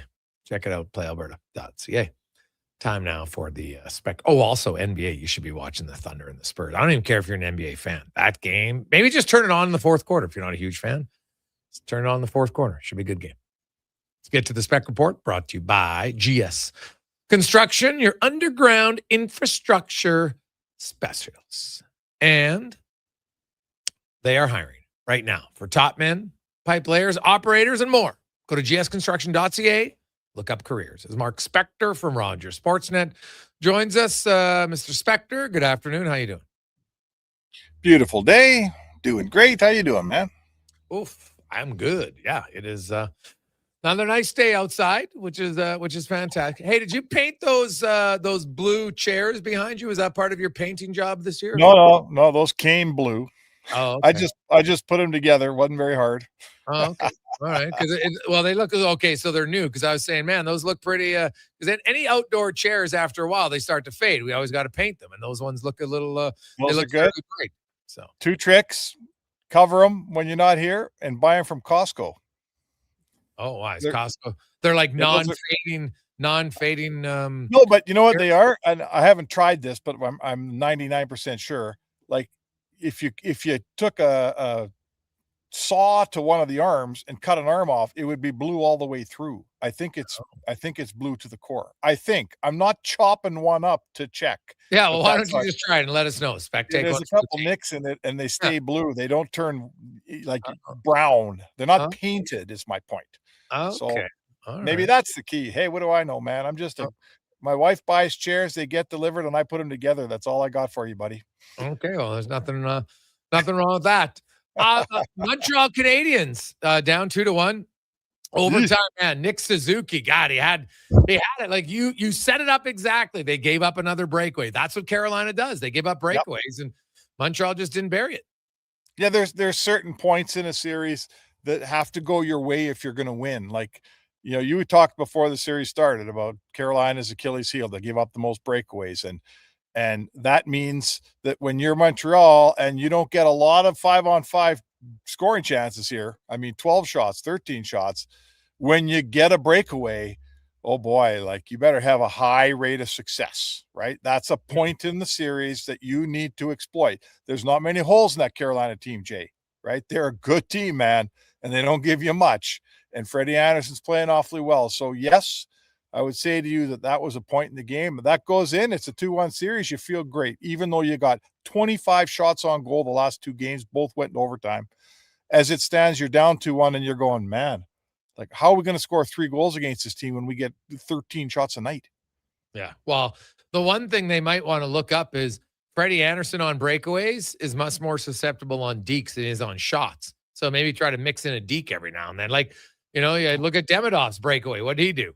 Deke. So just saying that might help if you get a chance. Like when you got that much time, fake a shot and go in and deke. Like I know that they're getting these scouting reports. I would assume they are anyway. They are. I mean, listen, I always draw a bit of a line. Like you've played the game at whatever level. I'm not telling Nick Suzuki what to do in a breakaway. If he sees shot and takes a shot, he's Nick Suzuki. Who the hell am I to tell him what to do? Sure, the odds are the odds. I get it. He might have saw something there, right? He might have saw a spot and just missed it. So, I remember. He missed it, all right. He missed it by a bunch. I remember getting into it with, I think it was Jason Bourne? Justin Bourne. Justin Bourne, because he was instructing McDavid what to do in a breakaway. And I didn't even know him back then. This was years ago. And I remember tweeting like, who the hell are you to tell McDavid what to do in a breakaway? And it ended up being funny. But I just feel that way. I'm not telling Nick Suzuki what to do in a breakaway. Sorry. He knows what he's doing. Well, yeah, you think so, but lots of times the odds are the odds on certain guys. And hey, if you score when you hit the net, when you miss the net, like it's just, I can tell you right now is what does Gretzky say? 100% of the shot. Hey, if you don't take the shot, you can't score, and you got to hit the net. Like there's no goals that you scored when you miss the net, unless there's someone standing beside the net and you're gonna deflect it in on them. So, I didn't think Montreal, like they're right in the game again, right? Like they were actually up 2-1 until Taylor Hall tied it. And so, they're right in the game. They don't have a lot of quality chances. They're getting more quality chances than they are shots. Like their quality chances about 50% of their shots. And I'm sure they'd like more. But I watched that game closely, Spec. I think it's a little bit of a strategy by them. They're just not wasting shots because there's opportunities for them to come down the wing and shoot from the outside, and they're just not doing it. And I don't think that's a bad strategy because I think sometimes, teams just fire pucks on net for the sake of firing pucks on net. And it's kind of a wasted shot. Well, the team that I always fall back to is, that Kings team that the Oilers beat, like let's say 4-3 2 years ago. They were what we call the volume shooting team. Yeah. And they came down the wing and wasted that shot, hoping for a rebound. And to me, 80% of those shots are a turnover because the goalie doesn't give you a rebound and you relinquish possession of the puck with a shot that's very highly, highly unlikely ever to go in. So I don't agree with that hockey either. But that doesn't mean that 12 shots a game is enough. If you're going to play, I would say to you, the Oilers are that team. The Oilers are a lower shots team. They don't waste a lot of shots. You look at Bouchard and the point. I always say if I had his shot, I'd be blasting 6 a game. He doesn't. He only takes it when it's a good shot. And the Oilers manage more scoring opportunities and more shots. At some point, Jason, you got to fire a puck on net when there's traffic and hope for a deflection. The winning goal last night deflected off a glove, but Aho was right in Dobas's face. You can't just sit there like the Russians in 72 and say, I'm only going to shoot when I got 3/4 of an open net here. They're not that good. I don't think any NHL team is that good. Yeah, no, that's fair. Mark Spector, Rogers Sportsnet, joins us. We talked to St. Louis. Like, I don't see a Darnell Nurse for Colton Parayko trade really making sense because I don't think Darnell Nurse is going to waive to go to St. Louis because I don't think they're a team that's close. Well, definitely not closer than Edmonton, right? And I don't think their future is that bright. People talk about San Jose, like maybe I guess he'd go there. I'm still not 100% sold he would. But how serious, if any, do you think Edmonton should be if Colton Parayko, who was traded, Spec, at the trade deadline, his name's out there, how serious would you be looking at going after him? Well, I would say this to you that, to me, it's just imperative that if you think you're trading Nurse, you better, you can't trade him away, a 22-minute defenseman, a penalty killer, an important guy on your blue line, and then say, oh, don't worry, we'll find a guy later on that can fill that hole. So I'm saying to you, if Bowman decides it's time for a Nurse trade and Nurse is okay with it, you can't trade him for 2 forwards. You just lost Kulak, and look at the hole he left in your top 6. We hated the fact that he was gone, and you noticed it every night. So in my books, that's a trade that works. At least I can look you in the eye, Jason, and say, okay, you traded Nurse for better or worse, but you're bringing in a second pairing defenseman who can play 22 minutes and fill that spot. I know Parayko's a righty, correct? Yes. Preko's a righty. Whatever, righty, lefty, I don't care about that. But at least I'm bringing in a guy who fills Nurse's shoes. I hate the thought guys are saying trade him for, Graf, or trade him for a young couple of forwards. Yeah, who's going to be on your defense? Right? Hey. Who's going to defend? Yeah. If we haven't learned by now in this town that defending properly is the prerequisite to any kind of success, if we haven't figured that out yet, trading Nurse for a couple of young forwards is the most asinine thing I could ever think of. Yeah, I'm with you on that one for sure. Mark Spector joins us. Peter Laviolette, Spec, I've said it from day one. I think Peter Laviolette's a very strong candidate for the coaching vacancy. We know that Bruce Cassidy right now is not really a candidate until you can talk to him. So of all the others, Laviolette would be number one on my list. Where do you have? Well, right up there, man. Right up there. Had success. Been around long enough to look your superstars in the eye and say, I know what I'm doing. We're doing it my way. Listen to me. A definite track record of working around the league and having good teams, generally speaking. So sure, why not? I kind of I don't think that, for all this group's been through, Jason, for all this, the core's been around. They've all been to the cup a couple of times. They're a veteran group. I think there's a number of guys could coach this team, to be honest. I don't think that you're not coming in here and absolutely changing the strategy and playing a completely different style or something, right? You're not completely changing the way the Oilers play the sport. You're making some tweaks. You're going to look for some certain defensive buy-in from certain players. And, you're doing a few little things, but Laviolette could do that. My understanding is Trotz isn't coming out of the front office. He's not interested in coaching. Cassidy could do that. Most of those veteran coaches could do that. I don't think that there's only one guy out there. I think there's a few guys out there would suffice. What do you think? Yeah, I'm a big believer in Laviolette for sure. Yeah, Berube maybe. I just think Laviolette might be a better fit. He's had lots of success with different teams. He plays a little bit more up tempo of a game. And the other thing is, Berube, you look at even when St. Louis won, they won, and their special teams, neither one was very good, right? And so they're kind of the oddity when they actually won on being a team that didn't have a dominant power play or didn't have a dominant penalty kill. And now Toronto's penalty kill this year, I think, was 81%, if I'm not mistaken. So decent, right? Yep, but decent. I don't know. I wouldn't be opposed to Berube. I don't think it'd be awful by any stretch of the imagination. I like, if I have to pick, I'm taking Laviolette first. Yeah, and to me, things like the power play, the five guys. Power play, I don't worry about the power play very much. These guys, I'm not saying they don't need a coach, but they really just need an advisor. The power play, these guys are pretty good at it. They've been the best in the league again this year.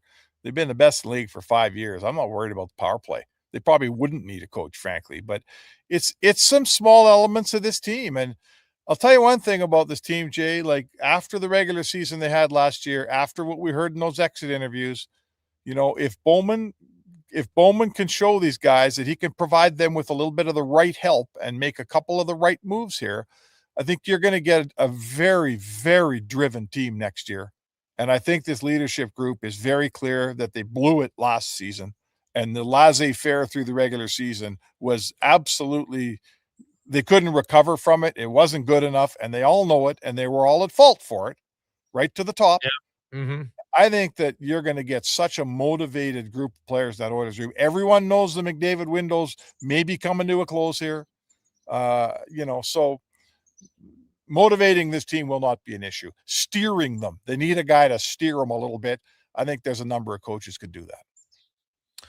Awesome. Spec, have yourself a great day. We'll chat with you tomorrow. Sounds good, Jay. There you go. That's Mark Spector, the Spec Report, brought to you by GS Construction. Jason Gregor, Connor Halley, Donovan Paulson with you. We'll get to Tater in the 2-minute warning. We got some Jays updates for you. Lots of texts coming in on the orders. And we still need a few more people who want to help out for Kids Sport. Okay, it's $25 a month for a year It's $300, one lump sum, or 12 times 25. You do the math, you get a tax receipt for it. And we need 14 more. We're at 86. We need 14 more kids. So let's get a few of those right now. 833-401-1440. Just text your name, say you're in for one, and I'll hook you up with Kid Sport, and they'll make your payments. We'll return the Gregor Show, presented by PlayAlberta.ca. With Play Alberta, backing the home team goes beyond the bets. That's because your picks have provincial impact. Play Alberta is the only app in the province that puts all revenue directly back into supporting programs and services that Albertans rely on every day. By investing in the General Revenue Fund, every play, bet, and buy made on Play Alberta helps make a difference across the province. Visit playalberta.ca/Gregor to learn more. That's playalberta.ca/Gregor. Must be 18 plus to play. If you gamble, use your game sense. Hear that? That's your entry calling. Go Auto is sending you to the biggest football event in the world, live in Vancouver, with tickets, flights, and a hotel stay for two. To enter the contest, just text GAME to 780-777-7777. That's GAME to 780 all sevens. Go Auto, get in the game. Oodle Noodle origins. In 1864, Francis Oodle took over his dying father's business as a leatherman. He was quite proficient, but his heart was never truly in the trade. After his father's death, Oodle met a cocksure young man named Vladimir Nudel, who was a trailblazer in the popular new art of food boxes. They formed a partnership and aimed to ply their trade in the New World. At Ellis Island, Nudel was renamed David Noodle, and henceforth, the franchise has been known as Oodle Noodle. The Brick is thrilled to introduce the new exclusive Shaquille O'Neal home lineup of furniture. Each piece features premium Shaq-heated memory foam for exceptional comfort, made to be lived in and loved for years. Each piece is built on a strong hardwood frame, offering sturdy comfort day after day. Head to any Brick location and snap a photo with Shaquille O'Neal. A life-size Shaq is waiting in store. Scan the QR code and upload your pic for a chance to win one of 4 Shaquille O'Neal home pieces. Exclusively at the Brick, saving you more. Hey there, I'm in the Fountain Tire sidecar, making a list of the things I'm doing this spring. 1. Saving you money, with up to 20% off select tires until June 13th. 2. Water skiing, tricky in a sidecar, but fun. And 3. Saving you more money, with mail-in rebates of up to $100 off a set of 4 select tires and $50 off a $150 service with the purchase of 4 select tires. Oh, that's 4 things. Oh well. Restrictions apply. Book online at fountaintire.com. Fountain Tire. We're on this road together, Canada. You don't just need property services. You need problems handled.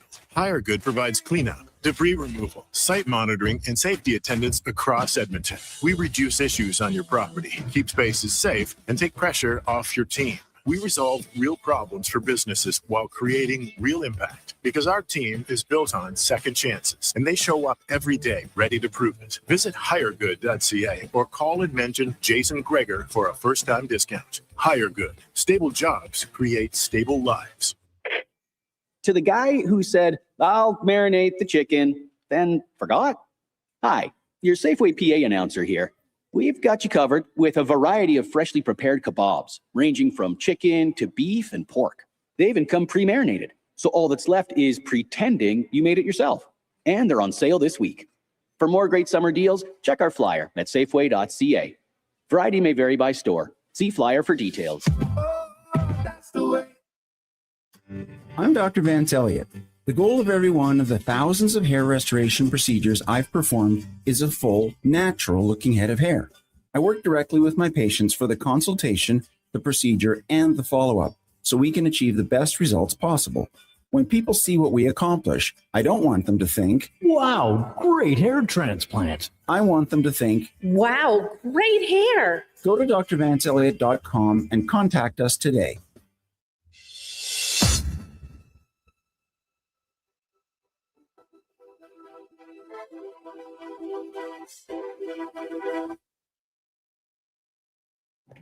Portions of this hour brought to you by Sherbrooke Liquor, the best place for wine, cocktails, and beers from all over the world. Also, a variety of excellent non-alcoholic options. See more at SherbrookeLiquor.com. The Jason Gregor Show, the best of Edmonton sports talk and beyond. This is Sports 1440. Presented by PlayAlberta.ca, Alberta's only regulated online gambling website.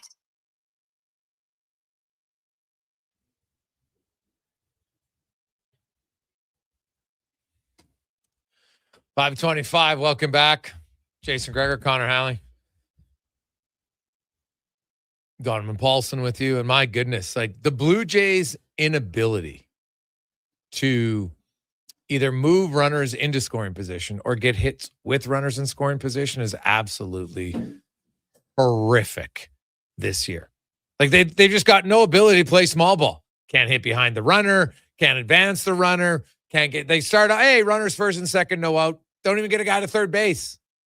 Yesterday, runners first and third, no out, can't get a guy in. Like they're awful. Absolutely awful. And it's not like it's getting better. It's not like, oh, it's been a little fun. This is kind of, to me, this is who the Jays are at this point. This is who they are. So not good at all.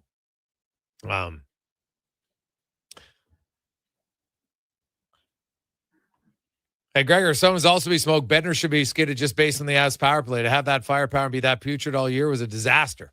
Well, here's the thing. Now, the head coach oversees everything, and I understand it, and there's no doubt that it didn't hurt them. So because their power play wasn't good in the regular season, kind of doesn't matter. Their power play is 21% in the playoffs, right, which is sixth best. And teams, Edmonton, Dallas, Anaheim, the three best teams, they're all out. So, Colorado, Vegas, and Montreal are 25, 24, 21%. Teams remaining, and then obviously Carolina's way down at 11%. But if you look at over the last few years, Colorado's power play has been really good. So I don't know if I would get rid of the coach just due to one kind of off year for their power play, because that's really what it was. Because the previous 3 years, I don't think you can get more consistent. Their power play was 24.5%, 24.5%, 24.8%. This past year, and I honestly would put this past year more on the players. Now, they lost Mikko Rantanen, so that probably played a part in it. They just wouldn't shoot. Right? Kadri came and suddenly it got better. So it's sometimes like power play to me is on your skill, guys. You can drop whatever you want. If they don't want to shoot the puck, there's not much you can do. And it's not like as a coach, I guess you could take them off. But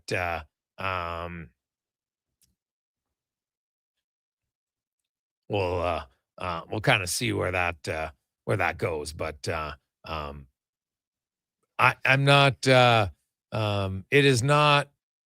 Bednar, if he became available, would be scooped up in literally. Some teams would fire their coach to get Jared Bednar. I'll tell you that right now. I wouldn't be surprised at all if that happened. But I don't. I think it would be a bad decision for Colorado to fire their coach. Makar gets hurt. McKinnon, hey, Nichushkin's not doing much. I know everyone's like, yeah, but look at Tortorella. Okay, sure. But lots of other coaches get fired and the team doesn't get any better. I don't know if I'm going to blame Bednar, but guess what? If he did get fired, there'd be teams very quick to want to, because he's shown an ability to play his superstar players, knows how to connect with superstar players, plays other guys. He's a pretty good coach. Let's get to the 2-minute warning. Cam Tate, brought to you by Legacy Heating and Cooling. Home with no payments, no interest for 1 year on your AC unit. Stay cool all summer. LegacyHeating.ca. Cam Tate, of course, born with cerebral palsy. Cam's in a wheelchair. He's never let him slow him down. If he can do it, you can do it. It's his motto. Well, not really, but we made that one up. We like to bug Tater about that stuff, but Cam's always wanted to be in radio. Now, through the wonders of technology, Cam's words come to life in the 2-minute warning. Time is ticking. Let's put 120 seconds on the clock and talk about a heavy crown. Canada's team. What earns that title? Is it championships, deep-rooted history, or just the sheer ability to make us forget about a brutal February freeze for 3 periods? Look around the sports landscape. You have the Blue Jays going back-to-back in the early 90s. You have the 2019 Raptors uniting an entire country overnight. You even have Saskatchewan Roughrider fans, a group so fiercely loyal they will happily tailgate in a blizzard. But let's talk hockey. Let's look at the Montreal Canadiens. The Bell Center isn't just an arena, it's a cathedral. The energy inside could power the entire province. Sure, they have 24 Stanley Cup banners hanging from the rafters. But these Habs aren't just living in the past. They are young, scrappy, and building a bright future. Are the Canadians Canada's hockey team right now? That question sparks a national civil war. Toronto Maple Leafs fans would rather cheer for skating squirrels than back the Habs. Imagine the CN Tower lighting up in red and white. The Edmonton Oilers boast Connor McDavid moving like he has a video game cheat code. Canada's team isn't about one city. It isn't about one logo stitched on a sweater. It is about the rare moments that pull us all together. It is Joe Carter touching all 4 bases. It is the Raptors hoisting a championship trophy.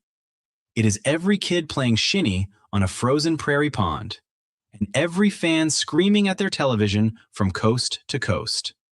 Who is Canada's team? It is all of us. Every single time we cheer, hope, and dream together. 2-minute warning. Gregor, Benny's dad, and oh my goodness gracious, Donnie P. This is Cam Tate, Sports 1440. Yeah, I know it gets brought up every year, and basically because Canada's been there a lot. I don't think there's such a thing as Canada's team. Fans might be like, oh, I root for this team a little bit more, but no, the truth of the matter is, rarely you're going to get everybody behind one team. If it's not like, I don't expect Toronto fans cheer for Montreal. I don't expect Calgary fans cheer for Edmonton. I don't expect Edmonton fans cheer for Vancouver, etc. So I think some people are like, oh, you know what? I don't mind this team. Hey, I got to pick someone to cheer for. And so they do. I think a lot of times it's for players, right? I've seen a lot of people like, hey, I'm hoping Brett Kulak wins. Some are like, hey, I'm hoping Taylor Hall wins. So, that's kind of where it is. I don't think we'll ever, Canada's team could maybe happen in baseball because there's only one. But the minute you're in a league that has multiple Canadian teams, like no one in the States ever is like, oh, let's root for USA's team. Right. So I think at some point we need to retire the Canada's team for hockey. It's never going to happen. It's just not going to happen. You can't convince a fan to cheer for somebody they don't want to. And I think the competition and the competitiveness of fans are like, I'm not cheering for another Canadian team because I only want my team to win. And I'm totally okay with it. I understand it. I don't think they necessarily cheer against some teams. Well, Oilers fans will probably cheer against Flames. And I get it, as they should. So see where it goes. But people get all upset. Why aren't you cheering like Montreal fans? Cheer for our team. Like, what? Why? That'd be like telling you, oh, Toronto's in, you got to cheer for them. They'd be like, I don't think so. So you can't force anyone to cheer for a team. If they do, great. Others do. I don't have an issue with it, but I'd be surprised if we're ever going to have a real. Now, Canada's team of soccer, a little bit different because it's literally Team Canada, right? At the Olympics. So those teams, yes, everybody will root for them for sure. 833-401-1440, 833-401-1440.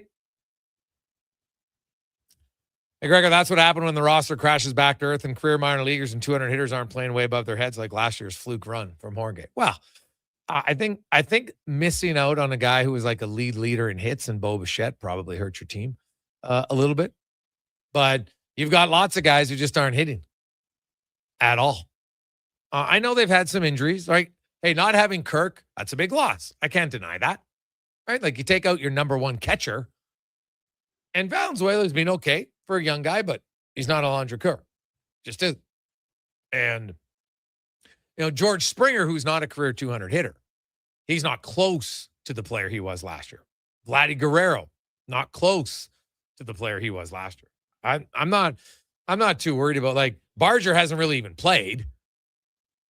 What's his name just got recalled, and what he goes 3 for 4 in his first game back. So I don't think that Lucas is the reason why they're not playing well. He's been out, so I think injuries play a little bit of factor, but doesn't matter to me. When other guys are at the plate, like hit the damn ball behind the runner sometime. Just I don't know, try to play smart ball. Last year they would get bunts and they would move runners, and this year they're just not doing any of it. It's kind of frustrating to watch because I don't think their execution is very good. So Hey, Gregor, do you know what the Oilers' power play was the last few months of the season as well as the playoffs? It worries me. You're worrying for nothing, because I can tell you that the Oilers' power play in the playoffs this year was, first of all, they were the best in the regular season at 30%. In the playoffs, they were 28.6%. And if you want to go even to the regular season and see what they were for the final few months, so what are we gonna do? Like, coming out of the Olympic break, the Oilers' power play was 28.6%. They were 30% on the season, so down 1.4. Third best power play coming out of the Olympic break. So you're worrying about nothing. That's actually a concern. It is. It's not the power play is not until the Oilers' power play is out of the top 10 for a whole year. I wouldn't even break it. Like, they'll go 5 or 6 games at some point and not do anything. Sure. But until their power play is long-standing bad, that is wasted time to worry. There are so many other actual problems on the Oilers. Well, not many, but concerns about, hey, can they defend? Can they penalty kill? Can they get some 5-on-5 scoring a little bit more? Not a ton, just a little bit more. The bottom part of their lineup. Those fair questions. Power play, not a concern by any stretch of the imagination. We'll take a quick break, come back, wrap things up. It's a Gregor Show presented by PlayAlberta.ca. The con man just came in, so we're down to 13. So we need 13 more before Friday. I'd like to get it today or tomorrow for kids. Sport, get kids in the game, 833-401-1440. It's $25 a month. For most of you, you're not even going to miss it. You're not even going to miss the $25, and it'll help a kid get playing sports, and you'll feel good about it every time you look at your Visa bill, or a one-time payment of $300, and you get tax receipt with either one. We'll come back, wrap things up on the Gregor Show, presented by PlayAlberta.ca.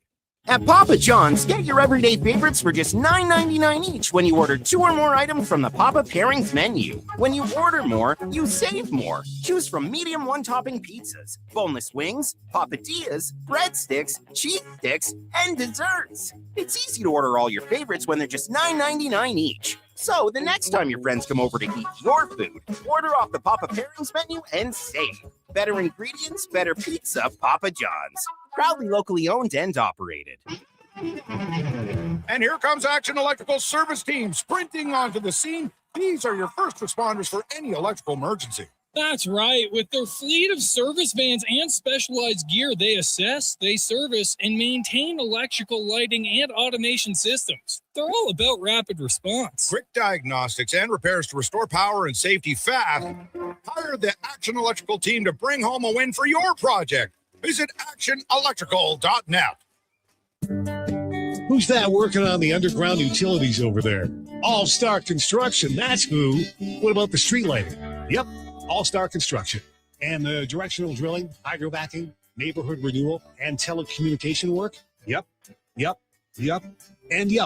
Since 2009, All-Star Construction has been doing all that and more, shaping and building Edmonton communities for land developers all around Edmonton.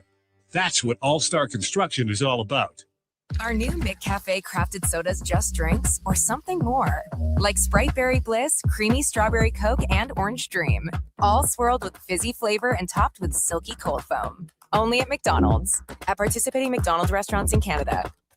Ready to upgrade your ride this spring? Come on down to the Golf Cart People. They're a family-owned and operated business that's been serving the community since '97. Whether you're looking for a brand new or quality pre-owned cart, a rental for a special event, they do that too. The Golf Cart People have a huge selection of parts and accessories, and their expert service team is here to keep you rolling. The Golf Cart People, your one-stop shop for everything golf cart. Visit golfcartpeople.com. Shake off winter and roll into spring. It's time to turn the season with Jiffy Lube. Until May 31st, visit any participating Jiffy Lube for a Pennzoil full synthetic oil change, and you could win some incredible prizes, like the Grand Prize Spring Kit featuring 2 Yeti mugs, wiper blades with install, gift cards, and more. You could even roll away with one of Jiffy Lube's Keeping You Moving mini prizes. Turn the season with Jiffy Lube and win. Visit jiffylubeservice.ca today.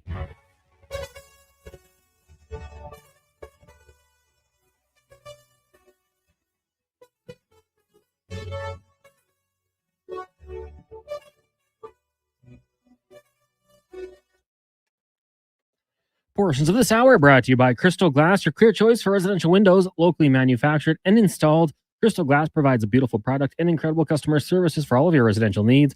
Call 310 Glass or visit crystalglass.ca for a quote. The Jason Gregor Show, the best of Edmonton sports talk and beyond. This is Sports 1440. Presented by PlayAlberta.ca, Alberta's only regulated online gambling website.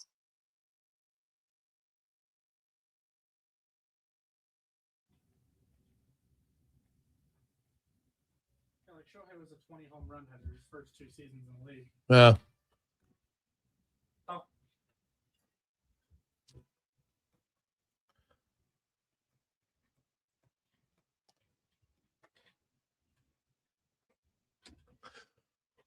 Well, just as we talked about it, a home run. Ernie Clement makes it 1-0 for the Jays. There you go. 833-401-1440, 833-401-1440. Got a question for Connor Howley coming in. We'll get to that momentarily. Gregor Show presented by PlayAlberta.ca, Alberta's only regulated online gambling website where 100% of the revenue stays right here in the province at PlayAlberta.ca. Coming up tonight, a pivotal Game 5, the Spurs and the Thunder. Winner will go up 3-2 in the series and have a chance to clinch on Thursday night. Meanwhile, the Knicks have clinched their first berth in the championship since 1999. And they will face either, and we know that the NBA series is locked in. It's going to start on June 3rd, next Wednesday. So depending now, that they could play at least Game 6, which would be Thursday. If they play Game 7 on Saturday, it's really only 3 days off in between, so it's not too long of a break. The NHL, I think, is scheduled to start on the 4th. If I'm pretty certain, they're going to play the Thursday and then the Saturday. Now they could start on the 2nd if they wanted a little bit quicker, depending on if these two series end in like 4 or 5. I could see something like that happening. If Vegas wins tonight, Carolina, well, they would play Wednesday, Friday. Yeah, you could start Tuesday if you finish Friday. I don't think that would be crazy. 3 days off in between, but they might wait till the Thursday. They seem to do it. So we'll see what happens. Let's get to the question cons. Are you ready for this? Here you go. Do you think the Bengals, what do you think of the Bengals upgrades this offseason? I think they might take the division from Burrow to Chase. Burrow to Chase, Bengals fan. I mean, I don't necessarily mind what the Bengals did this offseason. Added a little bit more help on the defensive line. With Mafe, they bring over from Seattle, obviously a Super Bowl winner. Jonathan Allen was a casualty of the cap in Minnesota, so I kind of like that move. I like Kyle Duggar as well, bringing him in as a kind of an experienced guy. Jasir Taylor, former Charger, can help out on special teams a little bit, but I wouldn't expect too much from him. I think for the Bengals, you're going to start to depend on some of the younger guys on that defensive line. And then the draft, like, can Shamar Stewart find his game? Obviously, he was taken in the first round last year. Only had 4.5 sacks his whole collegiate career, held out for a long time. It just was a really bad situation. If he can take a step forward and you drafted him based on that potential, could be someone. Cassius Howell is a guy I really like that they selected in the second round this year. Miles Murphy, first round pick a couple years ago. I mean, I think defensively it's going to be a better team. They lost Trey Hendrickson, but obviously cleared a lot of cap space with letting him go. It's all about health for the Cincinnati Bengals. If they can stay healthy, Joe Burrow, we know what he can do. I think Chase Brown has steadily improved as the running back position, and the wideouts that they have are just outstanding. So, yeah, I think it's all about health for this team. You never really know, though. That division is just kind of wild. The Browns, we think, will not be good. The quarterback play is going to be tough. The Ravens, I think, will always be a threat, but a new head coach in Jesse Minter, so you never really know for sure. The same can be said about the Pittsburgh Steelers and bringing back Aaron Rodgers. So I don't know if I'm quite ready to lock them in, but I think it'll be close, like within a game or two, and it might as well be the Bengals. Why not? Yeah.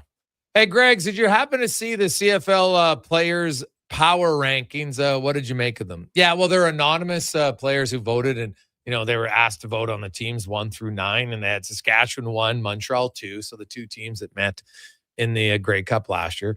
Then they had Hamilton and BC, the two teams that were in the East and West final, respectively. Then Calgary and Winnipeg, who were the other playoff teams. And then Ottawa, Edmonton, and Toronto. Were like, it kind of showed me what I don't think the players know anything about this year's team. So they just said, well, let's kind of go based on last year. So yeah, I'm not huge surprise there. Toronto's roster isn't great. So Edmonton, guess what? Edmonton could maybe surprise a lot of teams because according to the rankings, they're ranked 8th. And I can understand that they're in a show me position right now as a team that hasn't made the playoffs forever and hasn't had a winning record in a long time. That's they obviously need to be better there. There's no question. But I don't put too much stock into it because a lot of the players don't know a lot of the other players on the new teams, right? But like Edmonton, I'll say that I would be stunned. And unless the Elks have a real big run of injuries, I'll be surprised if they don't make the playoffs. Like their offensive line is so I don't even know how much better I can say it is. Like to try to find a fair, look at where their offensive line is. Cons. They're quicker. They're more agile. They're better pass blockers. I think they're going to give their quarterback more time. They can run block. They're way meaner on the left side. Like they got 2 jerks there, and I say that in a good way. So, and I just think if your O-line's better, your team should be better. Now, how much better? Could they win 10? Like if they win 10 games, that's an improvement of 3 wins. It's a pretty big jump. I think that'd be a really good year for the Elks. Anything above that is like a massive improvement for me. It is funny when you talk about the anonymous player poll, and I think a lot of times fans might have maybe too high of expectations about what players, how much they know about around the league, especially at this point of the season. Like they know the big names, but they don't know some of the acquisitions that are brought in. Heck, sometimes players are like, who do we play next? Like they're so aloof to this sometimes. Yeah, I would agree with you. Like 10 wins, I think would be outstanding. I mean, they could have came close last year. There was drops in the end zone in key situations, games they blew. And I think keeping them together, learning from those mistakes, I'd like to think that those things won't happen again. So when you're in those tightly contested games, you find a way to pull it out at the end. That's the toughest thing. That's the difference between, the good and great teams. They find a way to win football games rather than find ways to give it away. So, heck, if you're setting the bar at 8.5, 9, I'd probably take the over. I think they can get to double-digit wins this year. And I totally agree with what you said about the offensive line. And I was waiting to jump in and say it, but you said it. The nastiness, that's a part that I think is going to be contagious for this team. And you get that swagger. You start to convert on those third and shorts. The run game gets going. We know Rankin can bust those big runs. And times it's been almost like where, he's had to cut one way, then go back the other way. But I think that attitude will get contagious. The receivers start to get into it. They'll be blocking downfield. I think that's going to be a fun element to see from this team. And just the little things like that. If player goes down, I think you'll see the offensive lineman running over, help the guys up. Little things like that.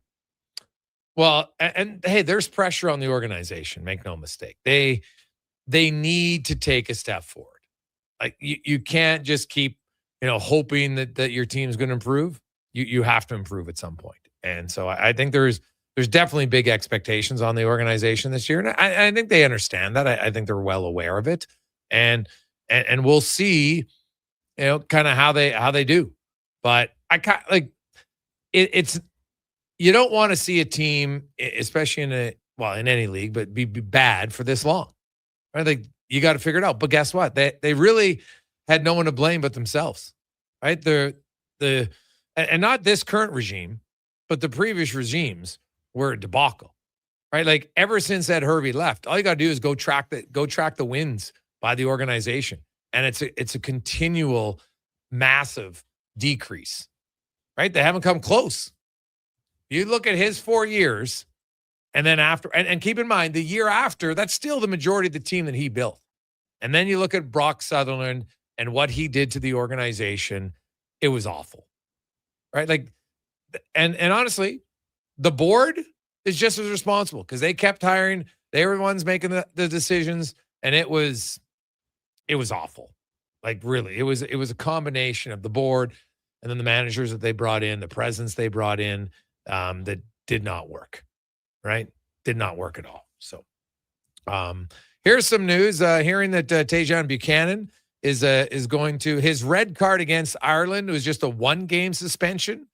So he served that against Tunisia. So he'll be in the lineup if you're going to the game on June 1st. So that's good news. And it's good news for him. I think he's a guy, Connor, who's going to want to try to get going here and maybe be a difference maker when they get into the actual World Cup.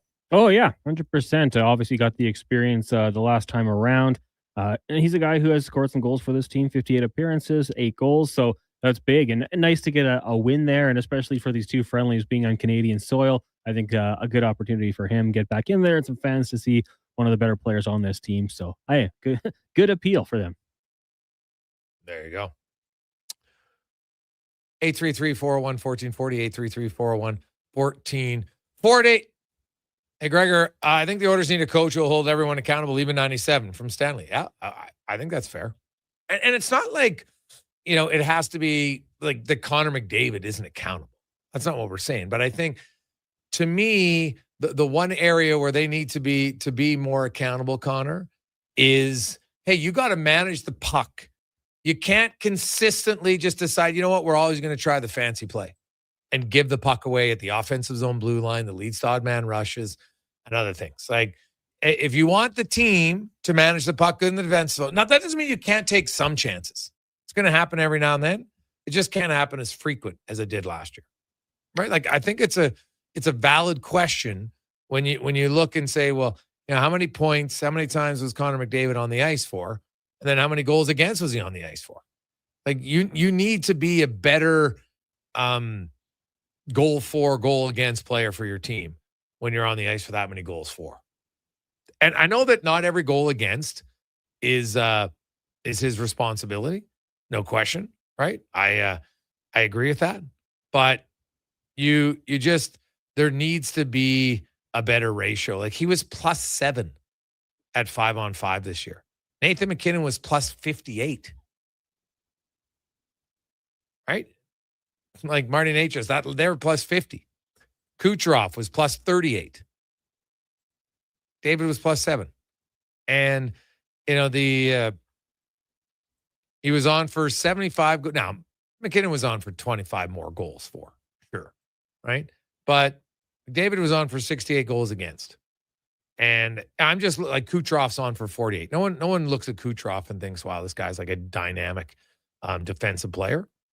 Right? Their team played better team defense. Again, it's not just one player, but when you're one of the leaders, the standard is higher for you, as it should be. And I would expect a better season by him. And I know everyone just wants to blame the coach. I think that can maybe be a little bit of a cop-out to just, just a coach. You know what? Hey, he's got to be better in that regard. I think they need to be better as far as limiting the goals against, for certain. On behalf of Connor Halley, Donovan Paulson, I'm Jason Gregor. Have yourselves a lovely Tuesday evening. We've got Blue Jays baseball coming up after a Connor Halley Sports 1440 update, brought to you by Fountain Tire. At Fountain Tire, they're here for all your vehicle needs and more with their digital vehicle report. They don't just tell you what your car needs, they'll show you. Book your appointment today at fountaintire.com. Good night.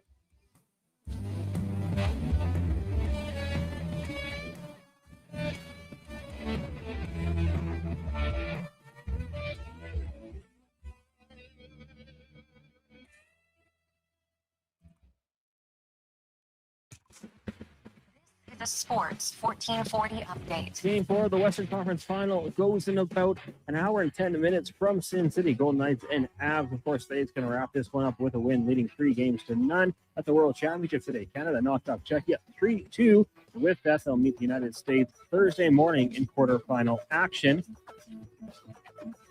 Memorial Cup tonight, 1-1. Chicoutimi taking on the 2-0 Rangers of Kitchener. Puck drop about 10 minutes away in the association. You got Spurs and Thunder from OKC. Tip-off 6:30. That series tied at 2 games apiece. Major League Baseball, Jays in action right now. They lead the Marlins 1-0 in the bottom of the third. Runners on second and third with 1 out. We'll join that game in progress immediately following the upcoming commercial break on the AM feed only. Elsewhere, Pirates lead the Cubs 6-1 in the fifth. Angels up on the Tigers 4-2. Braves trail the Orioles 3-1. The Nationals have a 4-1 lead over the Guardians in the 6th. Later on tonight, Dodgers, Rockies, Giants, Diamondbacks. The Mariners head to Sacramento to take on the Athletics, and the Phillies get the Dodgers. And from the NFL, Chargers and Derwin James agreeing to a 3-year contract extension with over $75 million, making him the highest paid safety in the league. That'll do it for us here on the Jason Gregor Show. Coming up next, Blue Jays baseball on the AM feed, who now lead 2-0 if you're streaming Fox Sports Radio. I'm Connor Halley. This has been a Sports 1440 update. It's Sports 1440, a Stingray radio station broadcasting on Treaty 6 territory. Download the free iHeartRadio app and listen to CKJR wherever you go.